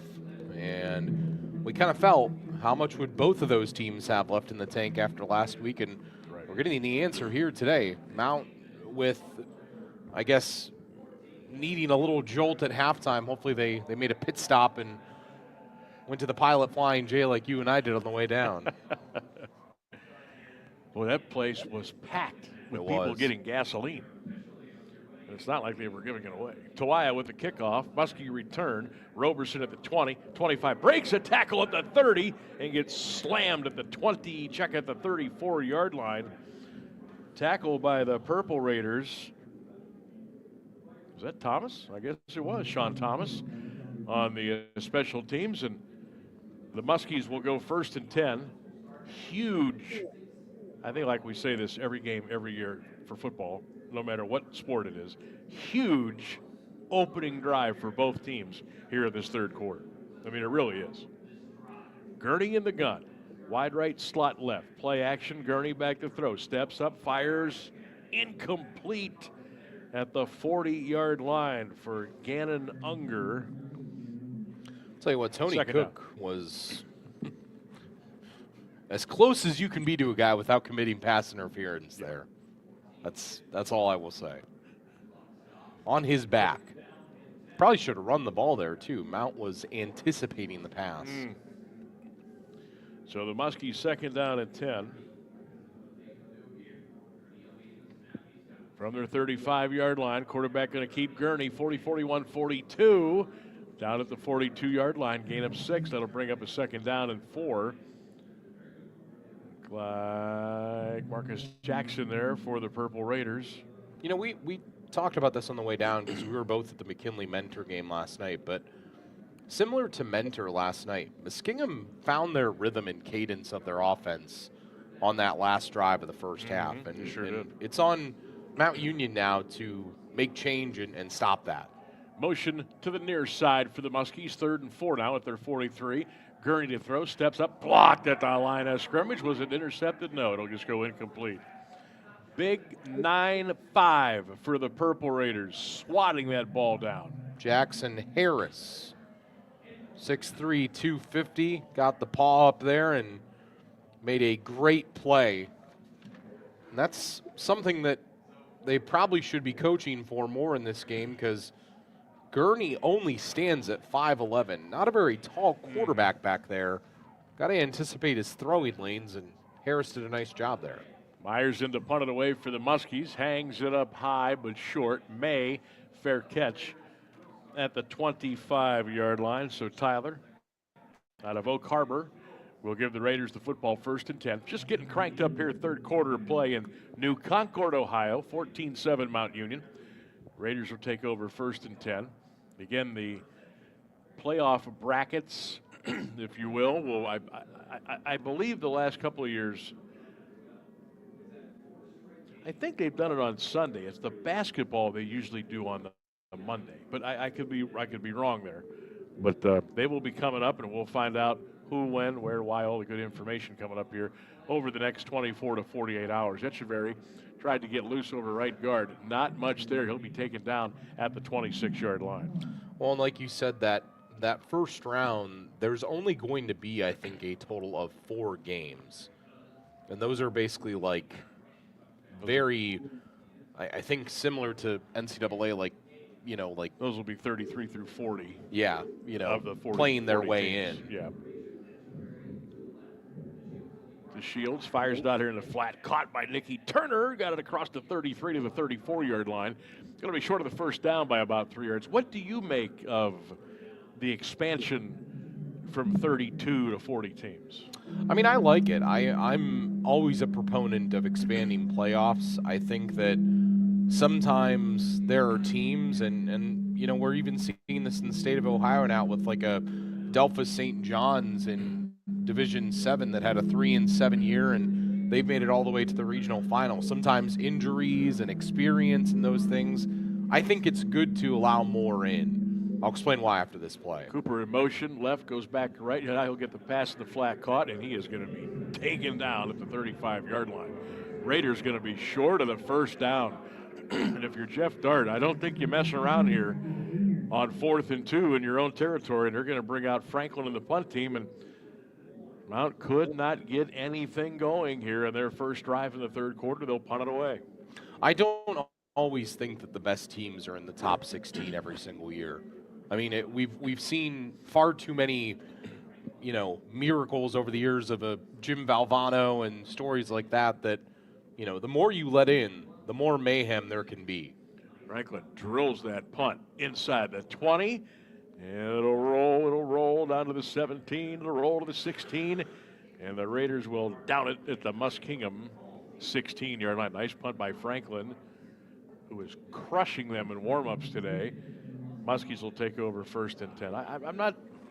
I think it's I'm not sure how many D3 football schools there are. I wish I had that number in front of me. I don't. And I've always thought that the basketball should have been to the point where they've expanded. They have not. Football has. And again, with the different rankings, how the systems and how, I mean, there have been years where if you look at the seeds, so to speak, and then you match that up with the spot on the bracket with the rankings, and it was just, it was confusing on, hey, how is Team A hosting Team B when Team B did X, Y, Z? And I don't know if this will help kind of smooth that situation out a little bit, but. Well, I'm excited for it though, because I think the OAC this year does have 3 teams that deserve consideration. Yes, I really do believe that. I would say deserve consideration. Yes. Pass in the flat caught. That might be a Muskie first down. It is at the 28-yard line. Meanwhile, 14-7 Raiders, early third quarter, 11:10 to go. Sam Berkman, John Bazica on 1310 WDPN. So I wonder how. Now, I'm not a fan of the bye, but it is what it is. I think it's good, though, for Mount this year. I mean, you've clearly got some guys that are banged up, and, you know, we haven't seen Yvonne Merrick. You know, Noah Boudry's not out there. Caleb Brown is not playing today. I don't know if that's a designed rest, but, you know, I mean, get healthy. You got to win this one, though, first. Yeah, that's true. Raiders showing everybody. Pass in the flat, caught Ross, 30, breaks a tackle, breaks another tackle, and gets all the way out to the 40-yard line before Weston Arthur brings him down, and Muskingum with a first down. You know, we talked about this last week with Marietta, and I think it's apt again here, but Muskingum believes right now. They believe they deserve to be on this field. And it's really hard when you've got a team believing, regardless of what their record is and what they did last year. If they believe they're good enough to play with you, and they look at you and they say, hey, we've got athletes to compete, they can go out and do it. Mount Union's got to flip that script. Raiders with 3 defensive linemen, 1st and 10 Muskies. Gurney to throw it again. He's going deep. Left side, incomplete at the 25-yard line. Cook on the coverage, and the pass was incomplete, intended for Davion Grant. I want to piggyback off of that, John, and I've noticed that this year with Muskingum here today, Marietta, it's been that way at John Carroll for years. Even a couple of the other OAC teams, when I look at the 11 on 11 on this particular series, you used to look at Mount Union and you saw 11 unbelievably physical specimens on that side of the field. And you looked at the other side and you saw 1. That is evened out a lot the last couple of years. 100%. Gurney back to throw, running for his life, fires it right side, incomplete, out of bounds.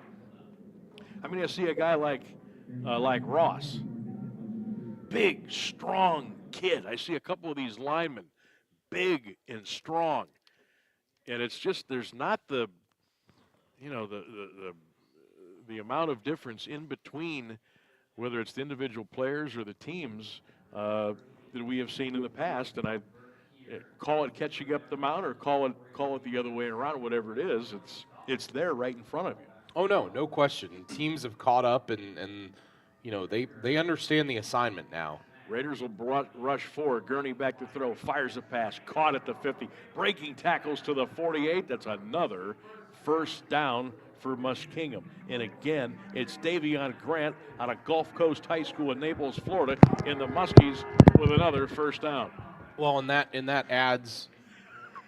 Don't. I am going to take a picture of that. That is just the most unbelievable way to get crowd noise into a college football broadcast. But I'm going to take a picture of that. It's something remind me. But again, that adds to your point right there. Guy like Davion Grant. I've been doing OAC and been watching the OAC since I went to college back in 2010, and Marietta didn't have guys like that, and Muskingum didn't have guys like that. Ross trying to get through. Flag has been fired in by the referee at the Mount Union 48-yard line. This may be a hold on the Muskies, and it is. 8:59 to go, third quarter. Folks, we're in a battle. It's Mount Union 14, Muskingum 7 on 1310 WDPN.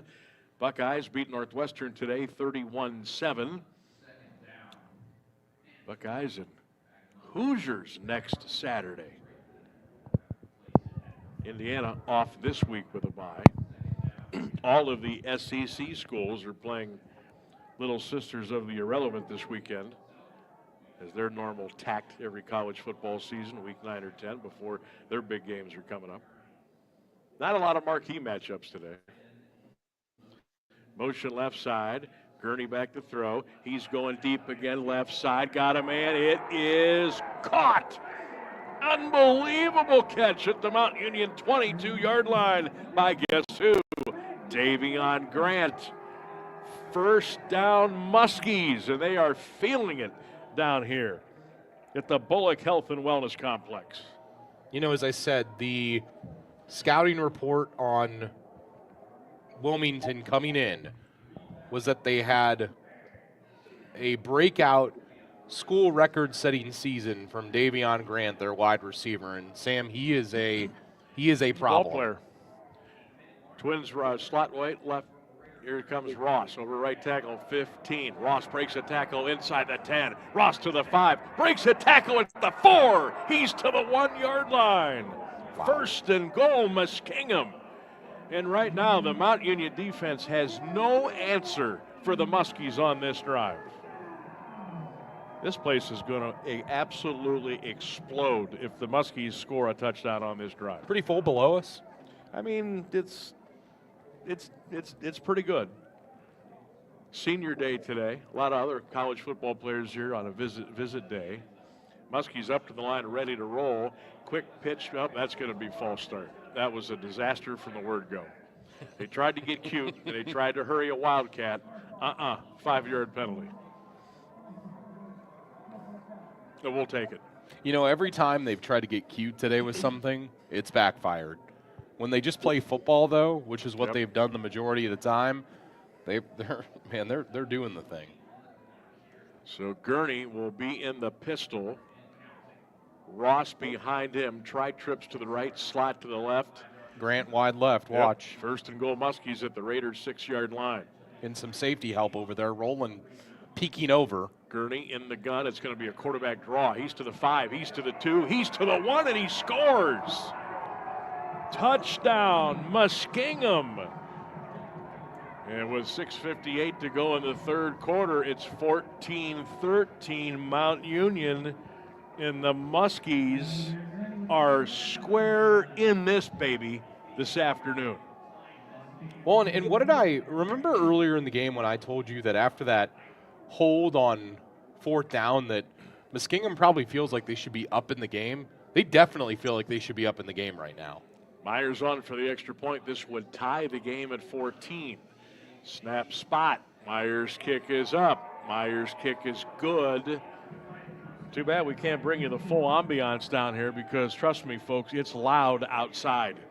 So here's something else that I think is really important, Sam, is that, and watch, if you lean on it, it doesn't. That's why the Pepsi bottle is there. Can I get in front of it for you? Can I get in front of it? So something I was going to say that I think is really important is that teams used to be afraid of Mount Union. Is Muskingum afraid of Mount Union? Not from what you see? They were last year, but not this year. No, they believe. Well, 74-7 a year ago. Right. It's 14-14 now. A lot of the guys on this roster, I guarantee they were the same guys on last year's roster. Mm-hmm. So. There you go.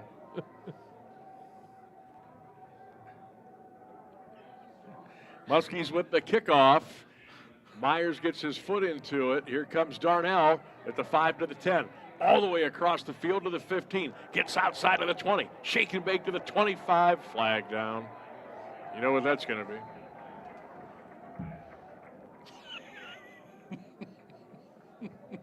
You going to post those on Facebook? Absolutely. Be looking for the broadcast crowd mic setup on Facebook, Twitter, Instagram, and TikTok. Coming soon. Another blindside block has been called. This must be the NFL version of the point of emphasis for the officials in 2024. Sam, you said it earlier that this game has shades of BW from 2 years ago. It does. The only thing missing is snow flurries. I mean, it just feels like this is going to be a battle. A battle until the final whistle today. This is, you want to talk about an important drive for TJ DeShields. Mm-hmm. Time, big fella. Step it up. 1st and 10 Raiders. Handoff over the left side. That's not going anywhere. The other thing, too, when you become unafraid of an opponent that is normally a juggernaut that everybody, on that team expects to win, you have simple plays, Sam, that you go to that you're like, this has always worked. This has always worked. These teams don't anticipate these things. Muskingum's anticipating all of it now. You got to go into the playbook. Try different things. And you're doing it with a quarterback who's, not had a lot of action. DeShields throws it short and dropped by Sanders at the 15-yard line. That'll bring up 3rd down. And now, if the Muskies get off the field here, John, it is going to escalate to a fever pitch on this side of the stadium. Oh yeah. I mean, you can feel it. I hope you can hear it. They believe now. It's not they believe they can win this game. You're 6:13 left in the third quarter. They know they can win this game. Oh, it would behoove the Raiders to get a first down. Trips right, slot left. TJ DeShields in the gun. He'll go back to throw on a 5-step drop. He surveys the field. He's looking down. He fires. Got him in. Caught. Cyril Sanders at the 30 to the 35 to the 36. First down, Mount Union. Big play. Purple. Finally you find Tyrell on a deep comeback, sat down in the zone, and give credit to TJ there. saw that the line and the pocket was breaking down, scrambled out of it, and kept his eyes downfield. Big boy throw there. 1st and 10 Raiders. The Shields to throw. Looks left, fires, got a man, caught. Tyrell caught it at the 48. That'll be another first down for Mount Union. Sam, I'm not just saying this because he's been impressive the last 2 weeks and he caught the game winner last week, but I would throw to Tyrell Sanders on every play until they stop it. Yep, no, why not? He's got 5 catches now for 120 yards in the game, and he is by far the best offensive weapon Mount Union has at this moment in time. Tyrell's going to come wide near side now. Raiders with 4 wide. Echeverry, the tailback. The Shield steps up in the pocket. TJ's going to run 45-50 to the 49-yard line and gets out of bounds. Scrambles for about 4, maybe 5 yards on the play. Lights are on here in New Concord. A very overcast day. Temperature in the low 50s. But they didn't turn the lights on until late second quarter. And it's made a pretty big difference as far as watching the ball game here today.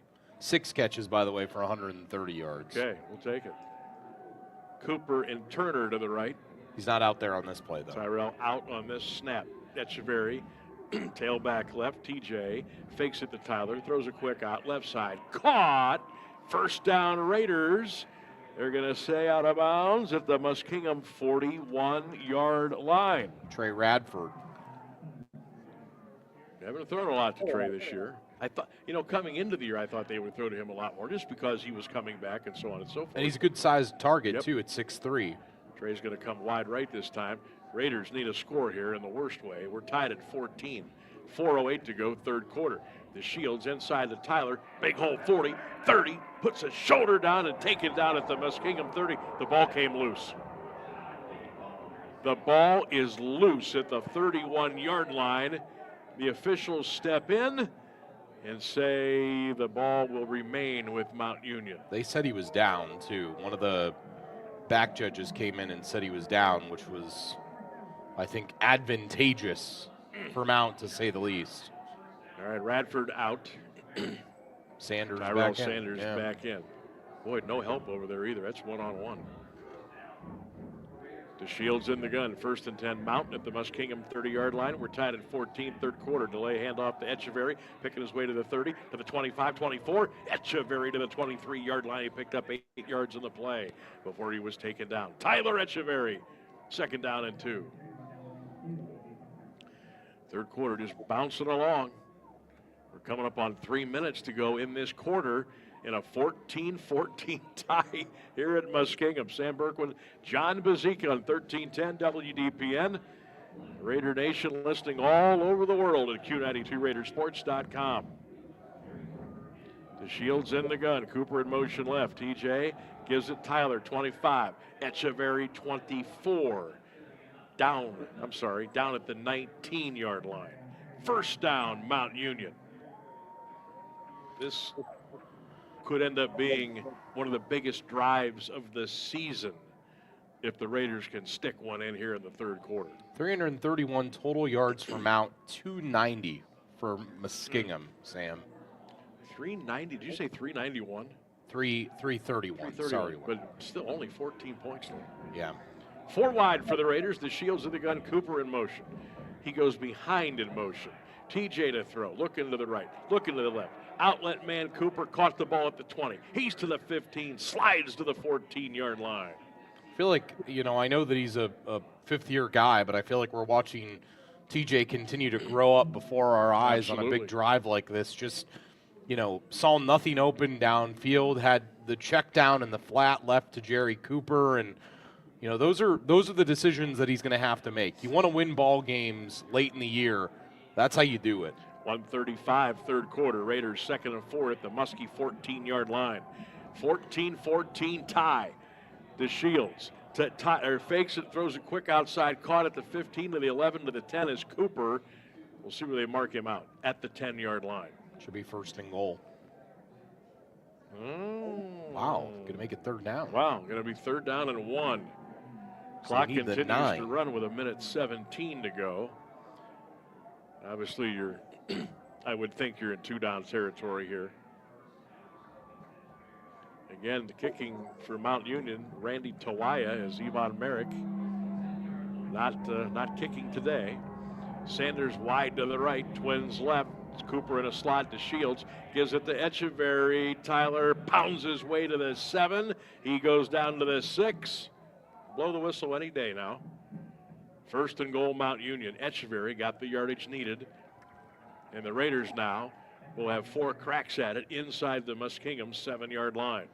You know, I was trying to look to see, but I mean, I know Mount's been in the red zone before today, and they came up empty-handed at least one of the times as Drew Sims, the tight end, checks in for Jerry Cooper. Last time they were in this position, though, and they brought in the tight end, they ran off tackle right and sealed the edge. We'll see, because they're going to line up 2 tight ends, Anderson and Sims to that side as 2 wings, Sam. Let's see if they run that side. 10 seconds to go in the third quarter. 2 wings right. Hand it to Echeverry. Tyler to the 2. Tyler's into the end zone. Touchdown. Purple Raiders with 5 seconds to go in the third quarter. Mount back in front, 20-14 is Tyler Echeverry. Cracks the end zone. I'll tell you what, that double wing to the right opened up some room for number 0 to walk into the end zone. Well, it did, because it committed linebackers to look that way too, and he ended up actually running just right over Fortner, the center, who came up celebrating with them in the end zone. Really well-designed play there to score. Randy Tawaya's extra point is up, squeezes it inside the right upright. And a little scuffle here after the PAT. The officials have to step in, and both teams will go back to their sidelines. So, big boy drive, big score for the Raiders, 21-14 Mount, 5 seconds to go in the third. Now you got to transfer that momentum over to the defensive side of the ball if you're Jeff Dart and Mount Union. You know, the question becomes now, too, for Muskingum is that in a game like this, you want to win, right? Like, that's your end game, but do you take, I don't know, do you take the moral victory in keeping it this close for this long? No. I mean, you still want to win, right? Oh, I forget that. If you're Muskingum, this is it.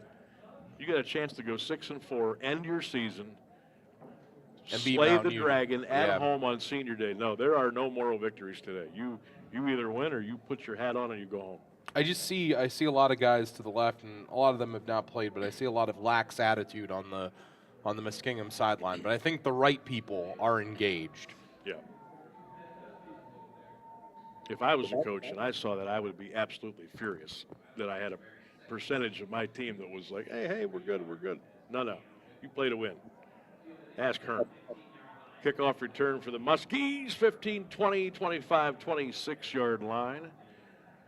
And that's where, okay, they did run the clock out. That's it. 0's on the clock.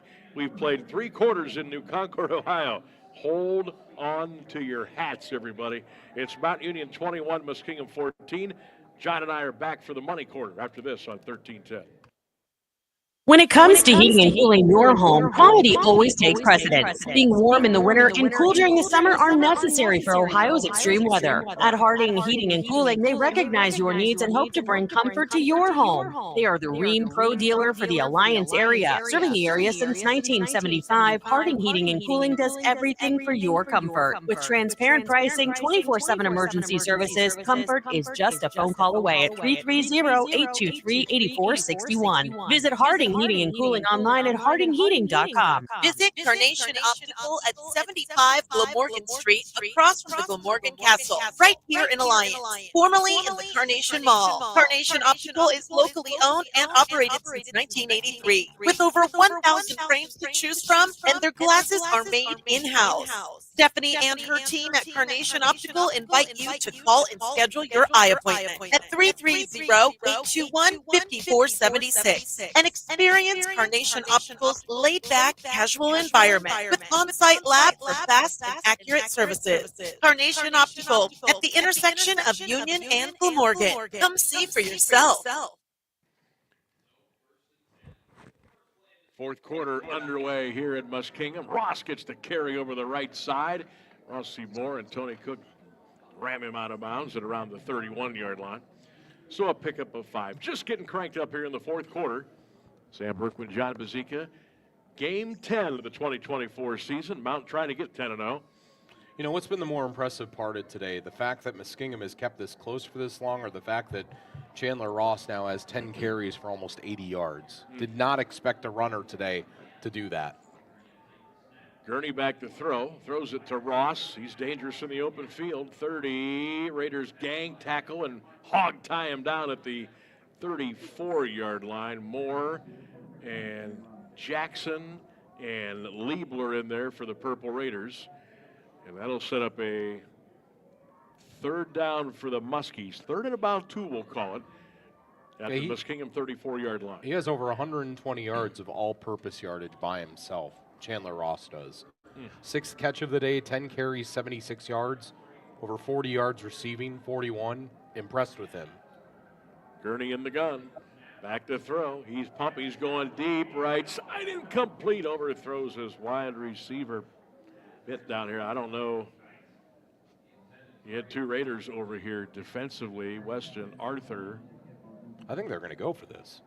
And Brandon Yassins. And I mean. 13:51 left. I mean, oh boy, there's a lot of time. I don't know. The gambling type, but I'm punting here. Hard count? I'm punting. Yeah, maybe. 4th and 2 Muskies at their own 34-yard line. It's a 21-14 Raider lead, and Muskingum now. The play clock down to 9. They're going to go for it. It's going to be a quarterback keep. Did they get a good spot? Yeah, he got it. He got and it. if officials run in from the side and they say, oh, yeah. Well, that's close, man. First down, Muskingum. What a gutsy call. I was confused by something there, Sam. Mount obviously only had 3 down linemen, but man, they had some wide splits on the defensive line. Just, I mean, gaps for the 2 guards to basically go through untouched. Can't believe you left that much space. Now look at this. They're crowding the line. Trips right, Twins left, empty set, 5 wide. Gurney back to the blocked at the line of scrimmage. Was that Rossi that got his hand up there? It was either Rossi or 47? I think it was Dozie Akpala. Okay. So Dozie got his hand up. Rossi was coming strong. That time, the penetration for the Mount Union defense was there. We haven't seen that a lot today. 2nd and 10. Yeah, I mean, they crowded the line that time. They walked up all of the linebackers and sent the 2 high safeties and just went man on the outside and just pretty much trusted their guys. As you said, put pressure on this quarterback. Gurney throws it left side. Caught at the Mount Union 33-yard line. That's Grant again. That's out to the 40, down to the 43. Cook on the coverage. Here come the Muskies with 12:52 left. Sammy, that guy's a dude. 7th catch of the game, over 100 yards receiving. Man, he is good. Back shoulder throw by Gurney. Unbelievable catch. Wow. Gurney can throw. Grant can catch. Ross can run. That's a pretty good 3-headed monster right there. 1st and 10 for the Muskies. Gurney looking left, now coming back to the right. Here comes the pressure. Factor couldn't get him. Rossi Moore shoves him out of bounds. That's a gain of 1. Oh, now Von Factor is down on the turf. Oh, you hope he didn't hurt himself. He's calling to come out of the game. By the way, to your point, Ross, a junior at running back, Grant, a sophomore at wide receiver, and Gurney, a junior quarterback. That 3-headed monster that you talked about, Sam, that's all back next pretty year. Good. The future is bright here for Muskingum. Meanwhile, Von Factor, I think he might have, I don't know. Jammed a finger or something on his left hand? Yeah, either that or I think he without saying too much about Von, he's not the most. Are you saying he might be a little tired after that wind sprint? I was going to say it. 5'10" and 240, almost pushing 250. He was a little winded, and I think that was more just let me lay here for a minute. He's up. Okay, got a little Gatorade over there. He'll be back. Meanwhile, Muskie's 2nd and 10 at the Raider 43. Mount leads it, but 21-14 is our score here in New Concord. Twins right slot left. Gurney to throw. Got a man wide open. Caught. Down at the Mount Union 29-yard line. And again, Roberson hauls it in. And this Muskingum offense, John, is humming on all cylinders here in this second half. What an impressive play, too. They run the out pattern there to Kit, and then you have to anticipate the post corner coming open in that soft spot in the zone between the safety and the corner. Wow, this quarterback in Gurney, Sam, he throws such a good ball. Watch here, Grant wide right by himself. Tony Cook one-on-one there. Jensen's is out there in the safety. He'll roll over.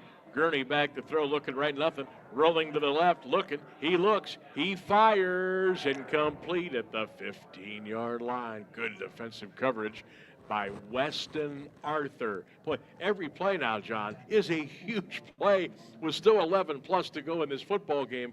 21-14 Mount Union. And you now know, and if you don't know by now, I don't know what to tell you. But this is a game. This is not a fluke right now. No. Muskingum has battled all day long, and you know, Sam, they're not going to curl up and go away here. Knowing how talented their wide receivers were and how Mount's susceptible to that, felt it could be this today. Didn't think it would be this close, but felt it could be like this. Raiders have been in a battle the last 2 weekends. Gurney back to throw. He looking right. He fires. Incomplete. Boy, very close to defensive PI. But Tony Cook was there step for step. Incomplete pass, third down, Muskingum. Well, that's the second time now. Last time it was Jansen's. They gave help over top with the safety. This time they dropped the linebacker in Renard back into coverage underneath. And Sam, Tony Cook jumped that route very quickly, and he has to. 5'8" going against Grant, who's 5'11". He's giving up 3 inches, and Grant has shown his ability to make catches like that. So the Muskies now 3rd and 10 at the Mount 29-yard line. 21-14 Raiders. Here's Gurney to throw. Steps up, fires it, caught. 15 to the 13. First down, Muskingum. Trevante Kitt with a little dance and a first down for the Muskies. That's a money play on 3rd down. I was going to say, how about on 3rd down, Gurney stepping in and making that throw, not to the sideline, Sam, over the middle of the field where there's danger lurking. Roberson wide right. Kitt in a slot right. They'll throw it to Kitt at the 2 on a slant. He's down to the 2-yard line. 1st and goal, Muskingum. And Sam, they are throwing at will right now, are the Muskies. Sam, this is reminding me last night of what we saw with Mentor. This offense is in, as you said, a cadence, a motion, a rhythm. They are just doing what they want and when they want to. So the Muskies driving for a possible tying score. 10:15 to go in the game. Give to Ross to the 2. Ross is pounding to the 1, and the Raiders will stop him at the Mount Union 1-yard line. Remind you, last week it was 28-21 the final score last week. It's 21-14. Boy, oh boy, I don't know if I can take 2 weeks of in it? a row, man.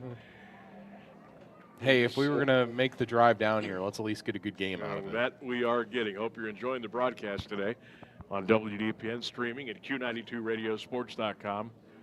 This one a little too close for comfort, though. A lot of hands on hips, by the way, for the Mount defense. Just want to point that out. 2nd and goal. Muskies at the Mount 1-yard line. Gurney's going to get the shotgun snap. He runs to the left. He goes into the end zone. Touchdown, Muskingum. And we're an extra point away from a tie with 9:21 to go in the game. And the Muskie fans roar underneath us here at the stadium. Oh, boy. Sam, I'm out of things to say about how impressive this has been out of Muskingum. I mean, you know, what I want to know is how Muskingum lost to Marietta by 5 touchdowns. That's what I want to know right now. Aaron Myers on for the extra point. This would tie the game. Snap, spot, kick is up. It's good. We are tied. You know, Sam, there's the old adage that, you know, when you play the team that's been on top, the only feather that you really care about getting into your cap is beating and slaying the dragon. And I think for Muskingum and for Marietta and for John Carroll and for Baldwin Wallace, a win against Mount Union means more than a win against anybody else that they play. No doubt. This is their Super Bowl Sunday. It literally is. It literally is. I mean, look at them. And now Mount again. You know, they answered last time. They answered the call last time. But the bigger question is, Sam, can the defense get a stop? They've been unable to do that when it's been hard pressed against them. And that's another big-time drive, second of this half. First one was 9 plays, 84 yards. That was a 14-play, 74-yard drive. They've had 2 drives today, combined 27 plays. It's a big boy drive. Myers' kickoff is high, it's deep, it's Darnell Williams at the 5. Come on, Darnell. He's to the 10, to the 15, to the 20. Breaks a tackle 25 and slammed down at the 27-yard line. And I'm telling you right now, this Muskingum team, they are going for blood. Tolio Malone in there to make the tackle on the kick coverage team. Sam, when you say he slammed him to the ground, that's the truck stick on the old Madden game. I mean, that was a pile drive. This is last week where Sanders and Echeverry both made plays. We've seen Sanders do it. Boy, I wish we were outside right now. Hand off to Echeverry. Come on, Tyler. 30, twisting, turning, bowls his way out to the 35-yard line. Tyler Echeverry. Let's give him the 36 and a gain of 8. Second down and 2. I could punch one of these cardio rehab machines through the window. I mean, you ought to see the Muskingum sidelines, their fans down here during that last 2-minute break in between the touchdown and the kickoff. I mean, it was. And this is visit day, by the way, for high schools. Yep. This is what these high school kids are seeing. Twins right, TJ in the gun. Inside handoff, Echeverry, 35, 40, first down. Purple Raiders, Tyler Echeverry. Needed 2, he got 5. Move the sticks, first down, Mount Union. And I bring that up, Sam, because you already look at this complex we're in, the indoor facility, the nice weight rooms, the newness to all of this. Now you're out here on visit day and you're saying, wow, look at this football team competing with a top 5 team in the country. $30 million in renovations down here.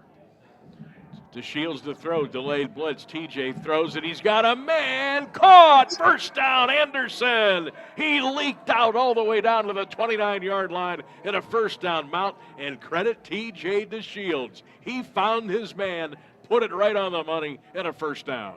Second time in this game that we've seen Anderson leak out on some sort of go or a seam route, and first time DeShields missed him. This time he found him. How big of a score would this be on this drive if the Raiders can punch it in? Under 8 to go. We're tied at 21. But again, can the defense get a stop? Yeah. Hand off Echeverry. 25, 20. Tyler Echeverry. Down at the 20-yard line, he picks up 7. It looks like the Raiders now are a little PO'd on the offensive line. They're moving people out of the way. Well, and let's just bring this up, too. Let's say Muskingum gets the ball back one last time here. They'll go for 2. Oh, yeah. That's what I'm saying. 2. They'll go for the jugular. We were thinking the same thing. Oh, yeah. You got them on your home field on senior day, up against the ropes like that. Unable to throw the final punch was a 58-year-old Tyson last night. Second down and 4 Raiders. DeShields gives it to Echeverry. Another big hole for Tyler, 15-10. Twisting to the 9 to the 8-yard line. First down, Purple Raiders. 11 yards for Tyler Echeverry. 6:50 to go in the game. Mount Union 21. Muskingum 21. Sam Berkwin, John Bazika with you from New Concord on this overcast Saturday afternoon on WDPN. 28-7, by the way, JCU over Marietta, third quarter. Marietta, I think, probably running out of gas. Tough 2 weeks for them. Here come the Raiders now. First and goal at the Muskie 9 to Shields. Gives it to Echeverry. Right up the middle, into the end zone. Touchdown, Mount Union. Huge hole right up the middle, and Tyler danced into the end zone. Purple Raiders on the board. 27-21 with 6:25 to go in the game. You know how the linebackers are all cleared out of there and there's no one over the center? They're not doing anything special there. They're just letting Echeverry pick and choose which gap he wants to run through and Big extra point for Tawaya here. Huge extra point right here. Snap spot. Tawaya gets his foot into it. Almost got blocked, but the kick is good. Folks, that was so close. I don't even want to tell you. 6:25 to go in the game. Purple Raiders bounce back out on top. It's Mount 28 and Muskingum 21. We will take a timeout, catch our breath. Buckle up, everybody. Purple Raider football continues in just a moment.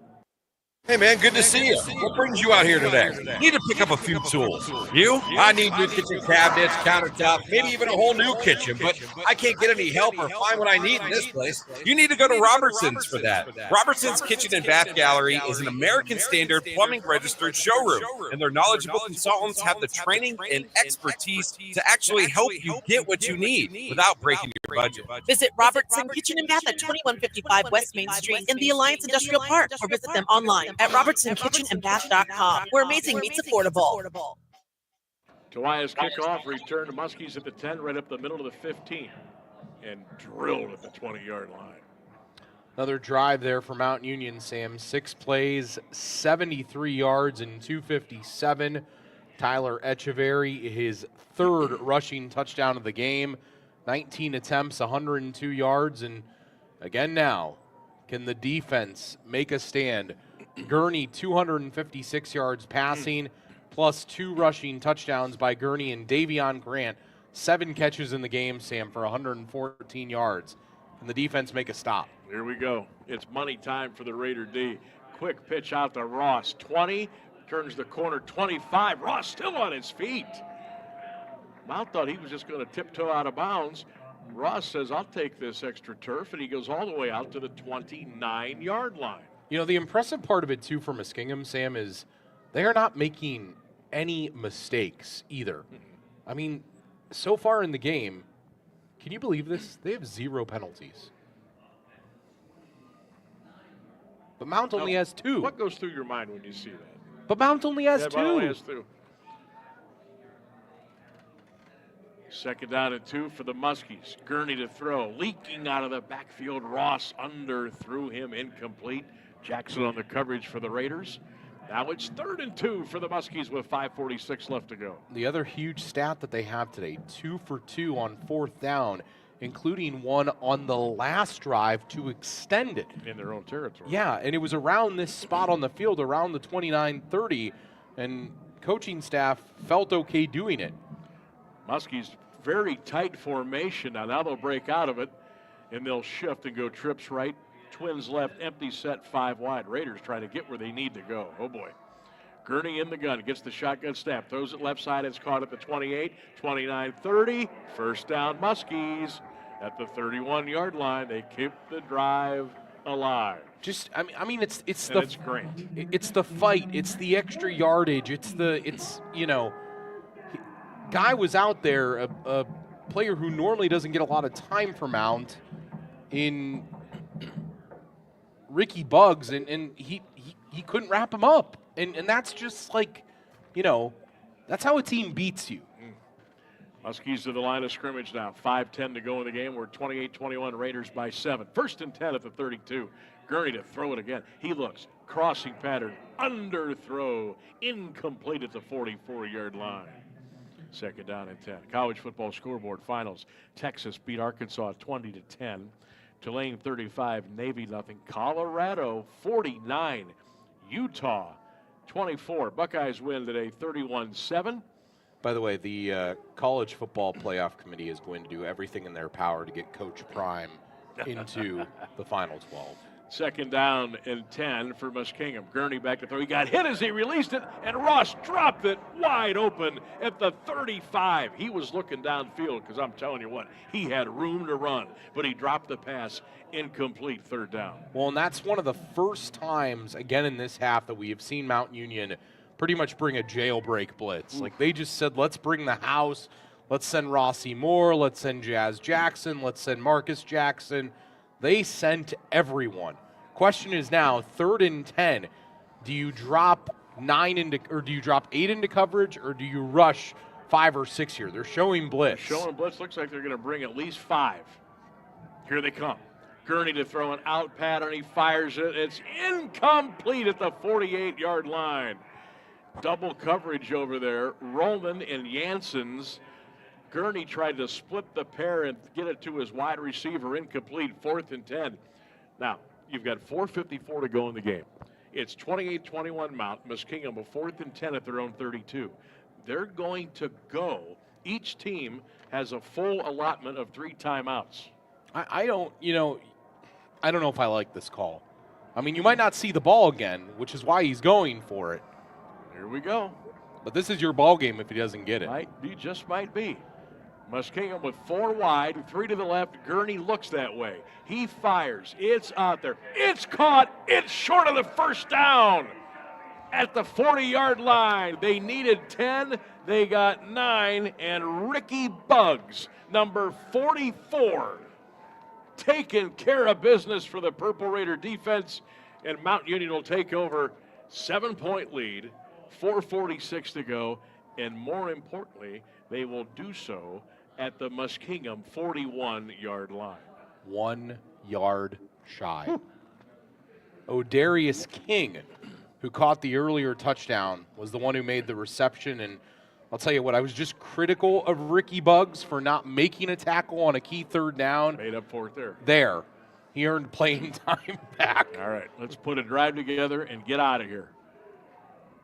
Echeverry to the left. Tyler will get the ball to the 40, breaks a tackle, 39, squeezing inside the 35. Good run by Echeverry.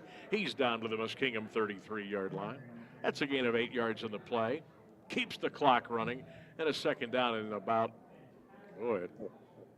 it's not as much as I thought it was. The greatest spot in the world. Yeah. It's going to be 2nd and almost 3 now. They'll mark him out at the 34-yard line. So a gain of 7, and now if you're Mountain, you want to start to work on this clock here a little bit. But Game the question, clock is at 4:10, play clock at 20. But the other question is now is that can you afford to settle? Like, I mean, obviously a couple first downs, ice is the thing, but they've got all 3 timeouts, and Twaya's leg. How confident are you? Yeah, I think I'm going to be pretty aggressive here. You need to score. I'm not going to do anything crazy, but I'm going to be aggressive, if that makes sense. And off the Tyler Echeverry, he got to the 31. He got to the 30-yard line. That's a first down for Mount Union. See, and now Muskingum on that first set of 3 plays, not going to use the timeouts. Now you have to entertain using the timeouts. Again, each team with 3 timeouts remaining. We're down to 3:28 to go. Plus you have the 2-minute warning. Oh, that's right. I keep forgetting that. 28-21 Mount, and the Raiders right now are just in full clock run mode. And then they'll get up to the line, and they'll roll. Play clock is down to 6, 3:05 to go in the game. Raiders by 7. DJ DeShields in the gun on a first down. Echeverry over the left side. Tyler inside the 30. Tyler Echeverry down to the 26. And on progress, Echeverry to the 25-yard line. Again, some pushing and shoving, guys. You got to keep your composure down there at this point in the game. Wow, I am really surprised by this. Muskingum coaches saving their timeouts. They're going to let this try to run down to the 2-minute warning. Coach Eric Yeiter deciding, you know what, let's roll with it. He apparently feels confident in the 2-minute drill because they did it before the half. But you got to get the ball. You do. And Mount Union now just letting these seconds just tick off the clock. They're going to have to take this play too. Yes. About a 6-second difference. 2nd and 6 Raiders at the Muskie 26-yard line. Give to Echeverry trying to get the corner. He got the corner and a whole lot more. He's gone. Touchdown, Mount Union. Shut it down. 34-21 Raiders with 2:04 to go. Flags all over the place. But the flags are down at the 5. I don't think this will have any bearing on the result of a touchdown for Mount Union. 4th rushing touchdown of the day, by the way, for Echeverry. Incredible day.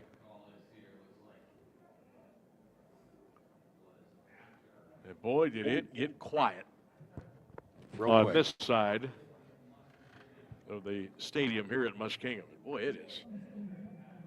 It's like darker now than it's been all day.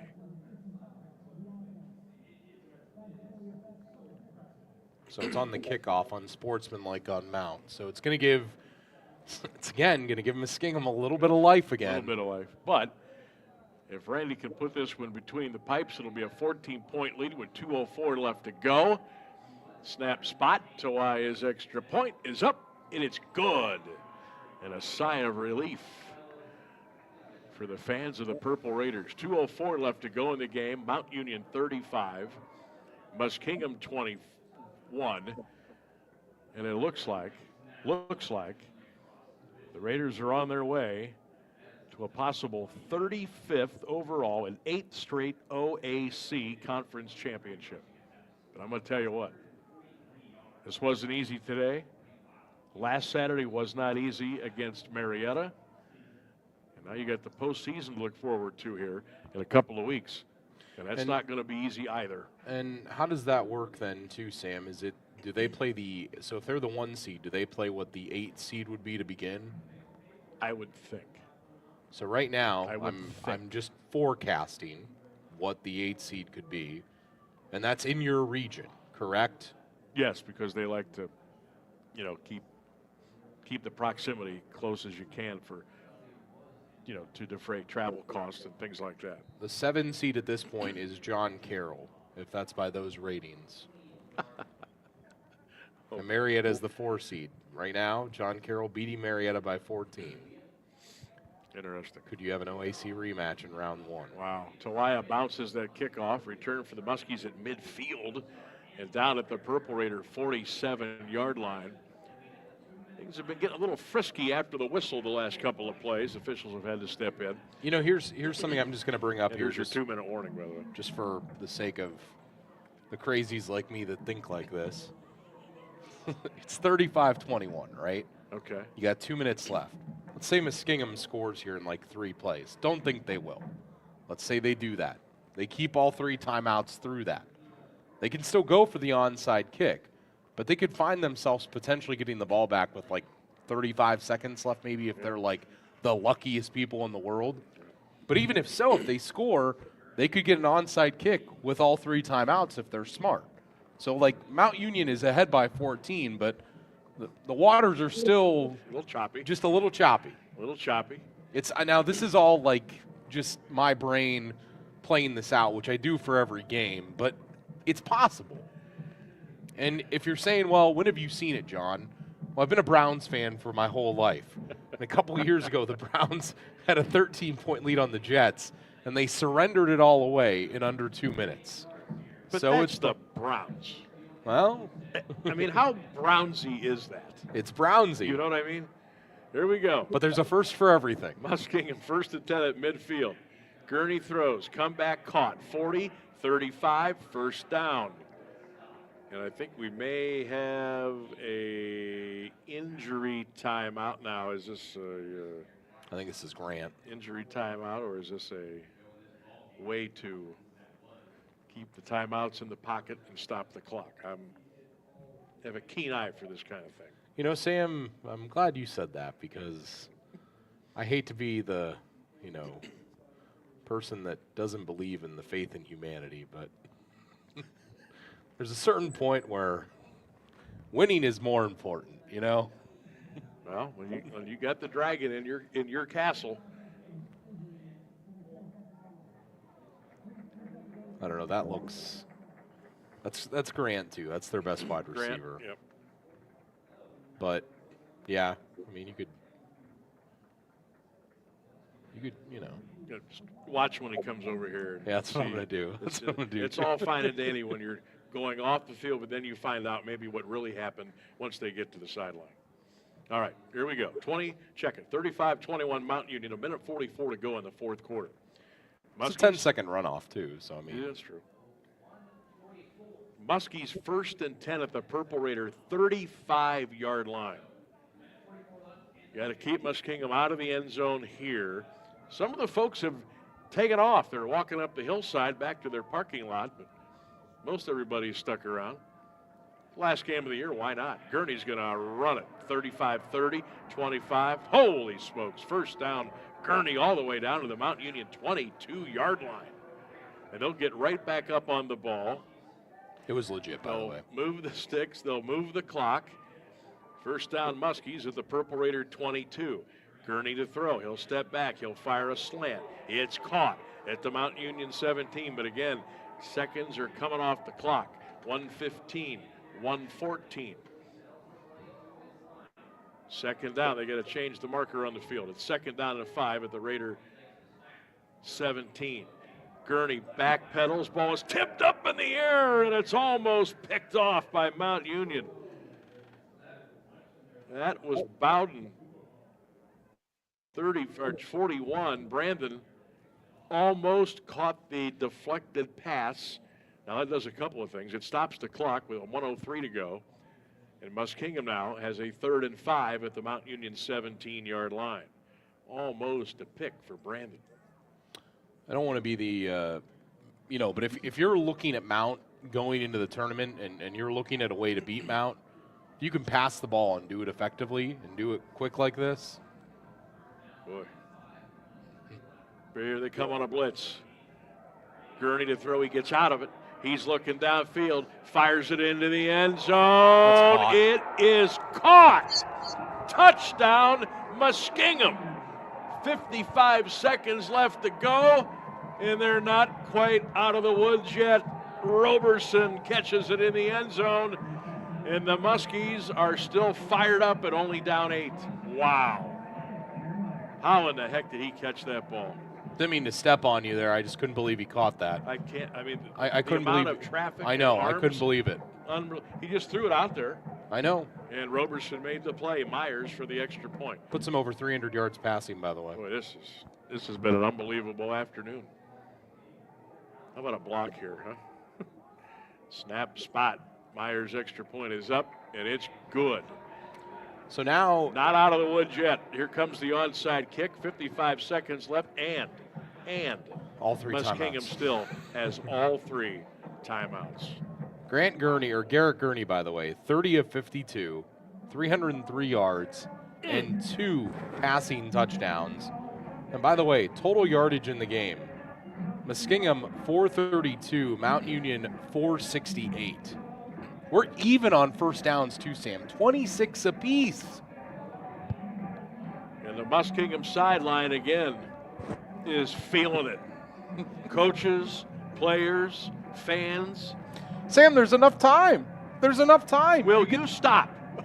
There's enough time. I'm just telling you, it is what it is. Oh, my Lord. This is, I don't have to be Captain Obvious here to tell you how big of an onside kick this is right here. Look, if you're going to slay the dragon, you need a little bit of luck along the way, too. Wow. Myers has it teed up at the 35. Even if they don't get the onside kick, they still have 3 timeouts. And now Jeff Dart calls a timeout. He had all 3 before that, by the way. To make sure that there's no inconsistencies, no hesitation on what the Raiders want to do as they get ready to receive this upcoming onside kick with 55 seconds left to go. Mount Union 35 and Muskingum 28. John, I'm going to tell you what, the last 2 weeks, I mean, we've gotten 2 ball games. We have had 2 incredible ball games. Obviously, we're hoping this one turns out like it did again last weekend. And we talk about, oh, geez, we got to go here. It's going to be 50-0. Oh, we got to go here. It's going to be 7. Not anymore. Not anymore. This is. I wish we were down. This is it. I wish we were down there. I wish we'd been in the elements this whole game. Yeah, I can only imagine what the atmosphere is like on the other side of these windows. But if I keep doing that, the more angry I'm going to become. 30 million. Here we go. Myers has it teed up at the 40. Here comes the Muskie onside kick. It's going to be a little dribbler to the right. High hop. Picked up. Muskies with the ball, and they've got the onside kick. Only thing is, did they touch the ball before it went 10 yards? And there is, thank goodness, a penalty flag on the play. Sam, I don't know, and there's going to be a lot of debate here. Now there's going to be a conference of officials at the 45-yard line. Because I think it touched it right as it was at 10 yards. Right as it was to 10 yards. Wow. This, I wish we had a replay. I hate the whole replay deal because it kills the action of a game. Here's the call by the referee.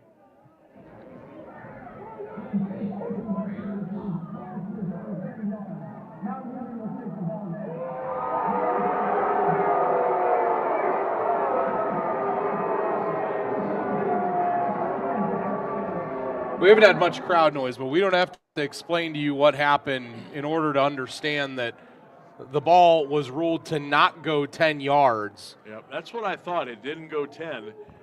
I mean, it was close. And the fact that Muskingum scooped it up and then ran it another 10 or 15 yards. But again, Muskingum still with 3 timeouts left. Mount Union 1st and 10 at the Muskies' 44-yard line. And my goodness, did the Purple Raiders dodge a bullet there. The Shields in the gun, trips left. Echeverry, your tailback. He'll now go right beside his quarterback. Echeverry gets the carry. 45, 44, 43. Timeout Muskies. 48 seconds to go. That's their first timeout of the half. Holy smokes. Remember when I said like 35 seconds left? Yep. I don't want to be right. Ohio State beat Northwestern today, 31-7. 35-14 JCU over Marietta, 14 minutes left in that game. No, that one's not quite over yet, but and I don't close. know. I don't know, but I'm going to tell you here in a second.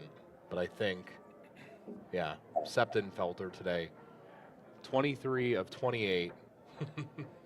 It's 82% completion percentage, 256, and yes, 5 passing touchdowns.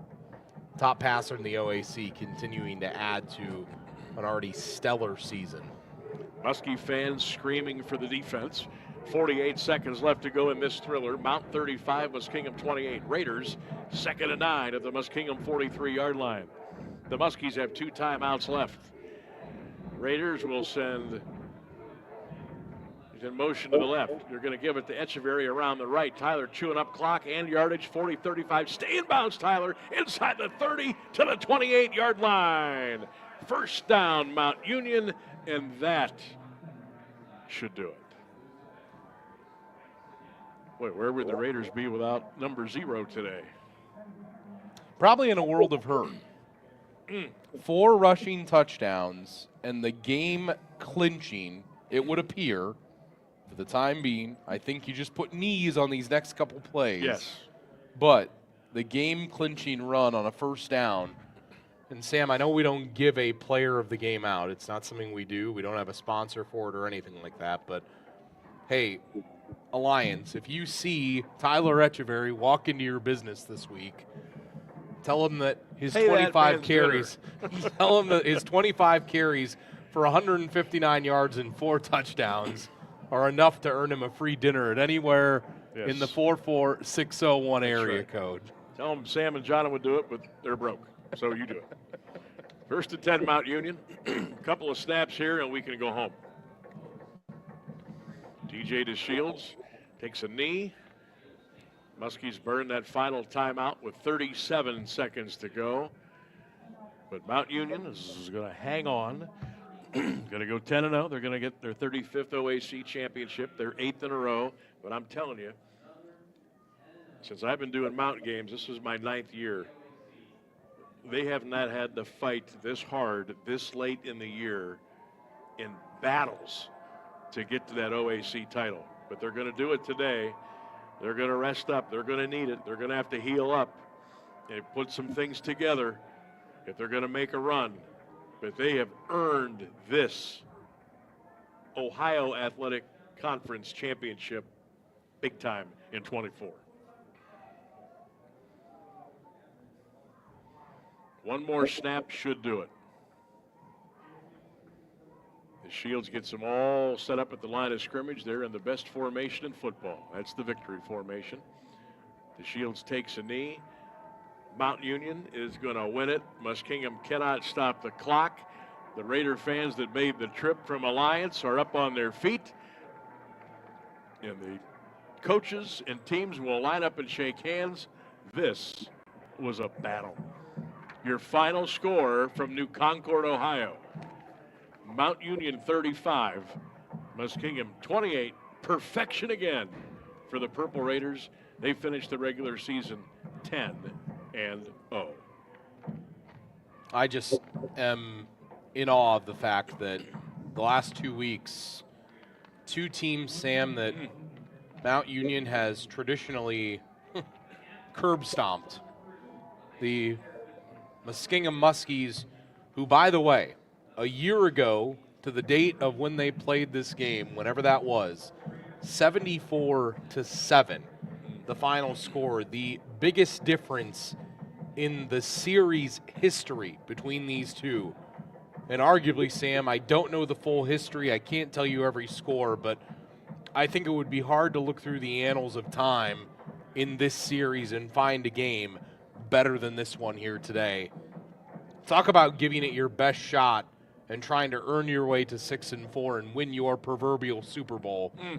Give these kids credit, give the coaches credit, and I'll tell you what, Sam, we've talked about it all year. Who replaces John Carroll in the offseason? Well, two teams this year, Marietta and now Muskingum, have made strong cases for themselves next year, bringing back a lot of key pieces. Remember, top quarterback, top rusher, top receiver from this game for Muskingum, all back next season. And yes, on to season 2 now. Playoffs begin for the Purple Raiders. There we go. Regular season is in the books. Final score, Mount Union 35, Muskingum 28. John and I will be back with the postgame after this on 1310 WDPN. Get into SARTA and get SARTA smart. Who writes SARTA? You do. You, your neighbors, coworkers, and the people behind you in line at the grocery store. Our riders are moms, dads, students, retirees, and commuters. To help persons with disabilities, our ProLine countywide service picks them up and takes them direct to their destination. SARTA riders tell us they appreciate all the places we take them and how we help the community. That's how you get SARTA smart. Visit sartaonline.com/smart. Gear up for game day with Grinders Above and Beyond, the spot for tailgating fun. Grinders has everything you need to make your pregame experience unforgettable. Join us for happy hour from 4 to 6 p.m. and get a taste of our homemade tailgating favorites. Planning a big game gathering? Let us handle the catering. From sandwich platters and homemade chips to soups and salads, pies, and brownie samplers. We've got all your tailgating needs at Grinders Above and Beyond. When it comes to heating and cooling,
To SARTA and get SARTA smart. Visit sartaonline.com/smart.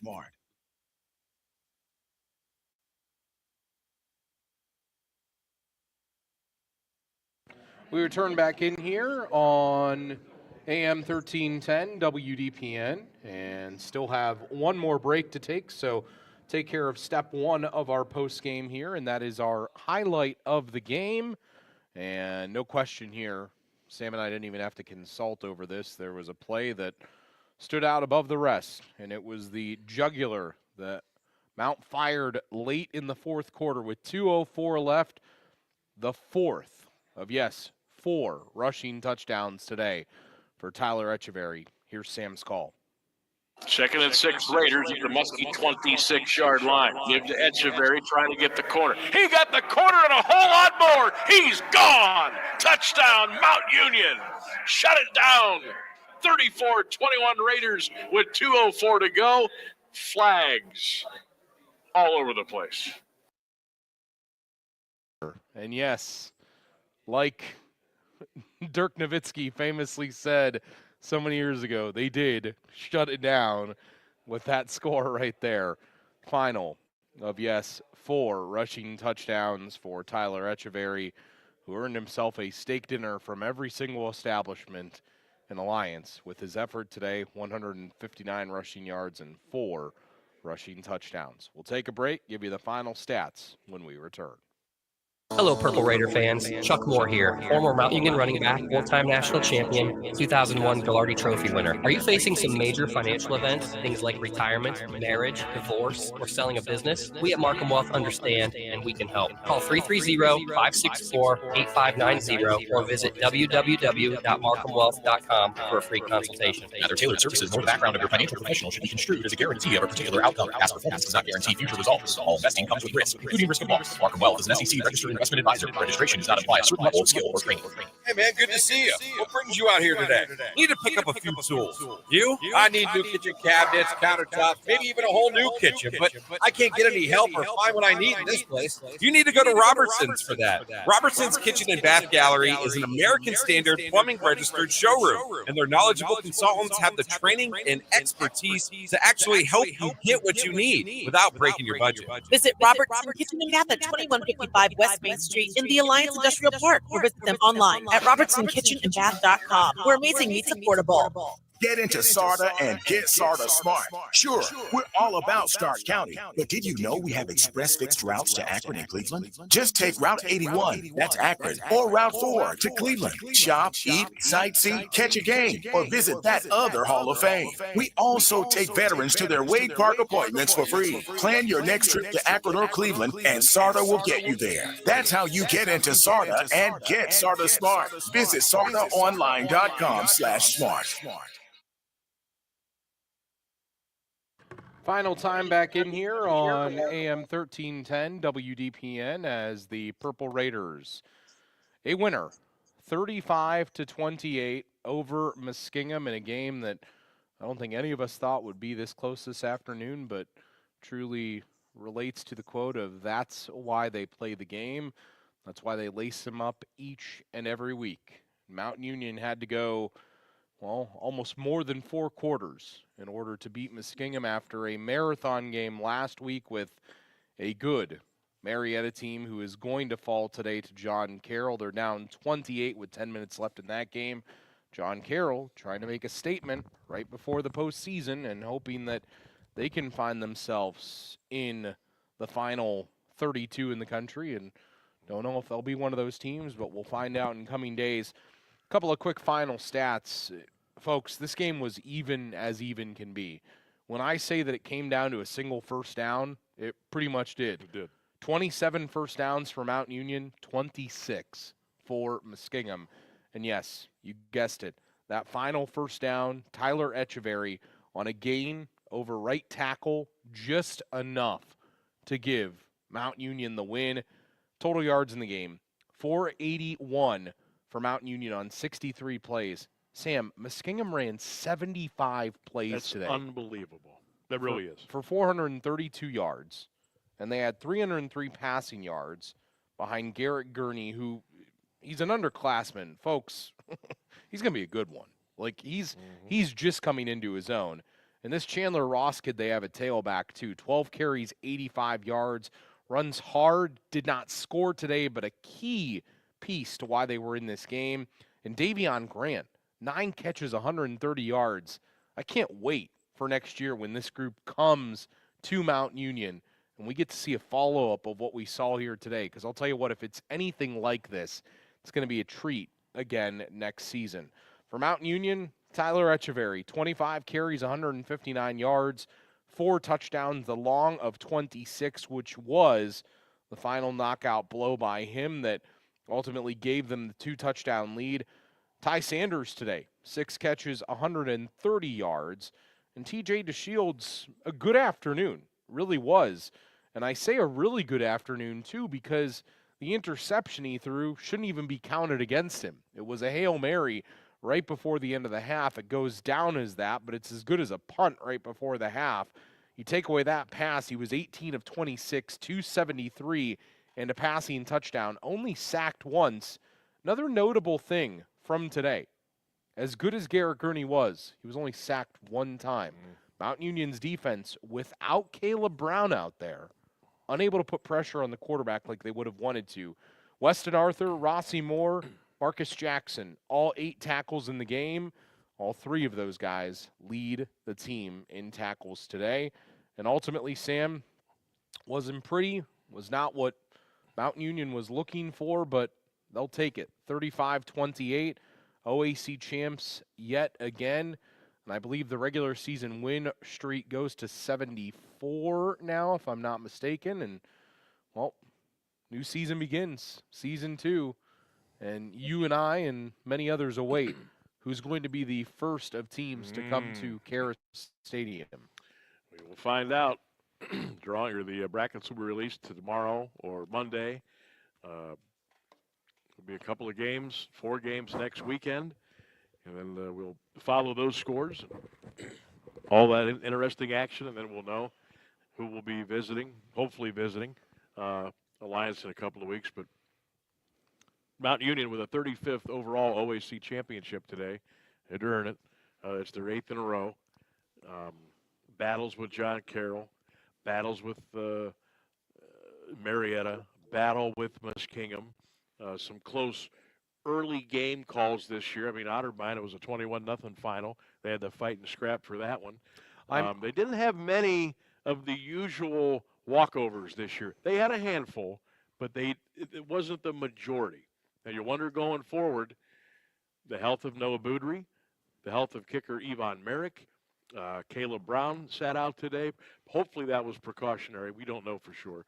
But going to have to get strong, going to have to get healthy, and going to have to take it up a notch or two if you want to make a deep run. And that's what is accustomed in Alliance, is a deep run for Mount Union. Been a handful of years now since they brought home the big one.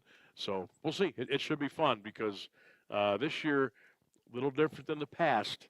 A little bit more drama here in 2024, and I don't see any way that won't continue.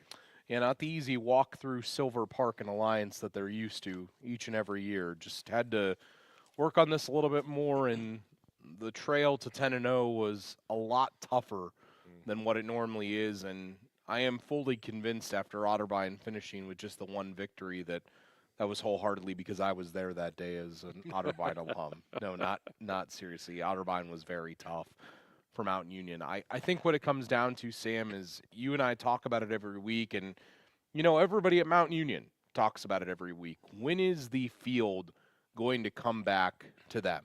And when it does, it's not going to be an all-at-once thing. It's going to be little things that happen. And on the way down, you and I talked about when that kind of started to take place. And those who were there about 10 years ago, when John Carroll and Anthony Meglin came down to Mount Union and beat them, ended up on Sports Center the next day. It was the first time that somebody went into the Dragon's Lair, if you will, and kind of poked him a little bit. And when you do that, when you get that first little feel of that, then it starts getting other teams like a Muskingum, like a Marietta, and who's next? Who's the next to believe that they can do that? Now, these weren't wins, but the next step is that these are going to translate into some of them being wins for these teams. And if you're Mount Union, you hold on to that little edge that you have as long as you can. And, Sam, it's always a blessing for them to be 10-0, but I'll tell you what, if this year is any indication, you don't know how many of these are going to come easy from here on out. Yeah, and all it takes is one to go the other way, and you're hanging up your helmet. Well, because John Carroll and B-Dub have always kind of been the two that have kind of rattled the cage of Mount Union. Mm-hmm. We've never seen a Muskingum or an Otterbein or a Marietta do something like that. It's a little bit different now. It's not the OAC that it was 10 years ago. And if you're Mount Union, how do you adjust to that? And if you're these other teams, how do you continue to build on that momentum that you've gained? Yep, that's the secret sauce right there, no doubt about it. Well, it was a wild Saturday afternoon. John and I are ready to pack up and head home and get back to Stark County and get on with the weekend, I suppose. Your final score here in Muskingum, in front of a buzzing crowd, no doubt. This place was electric today.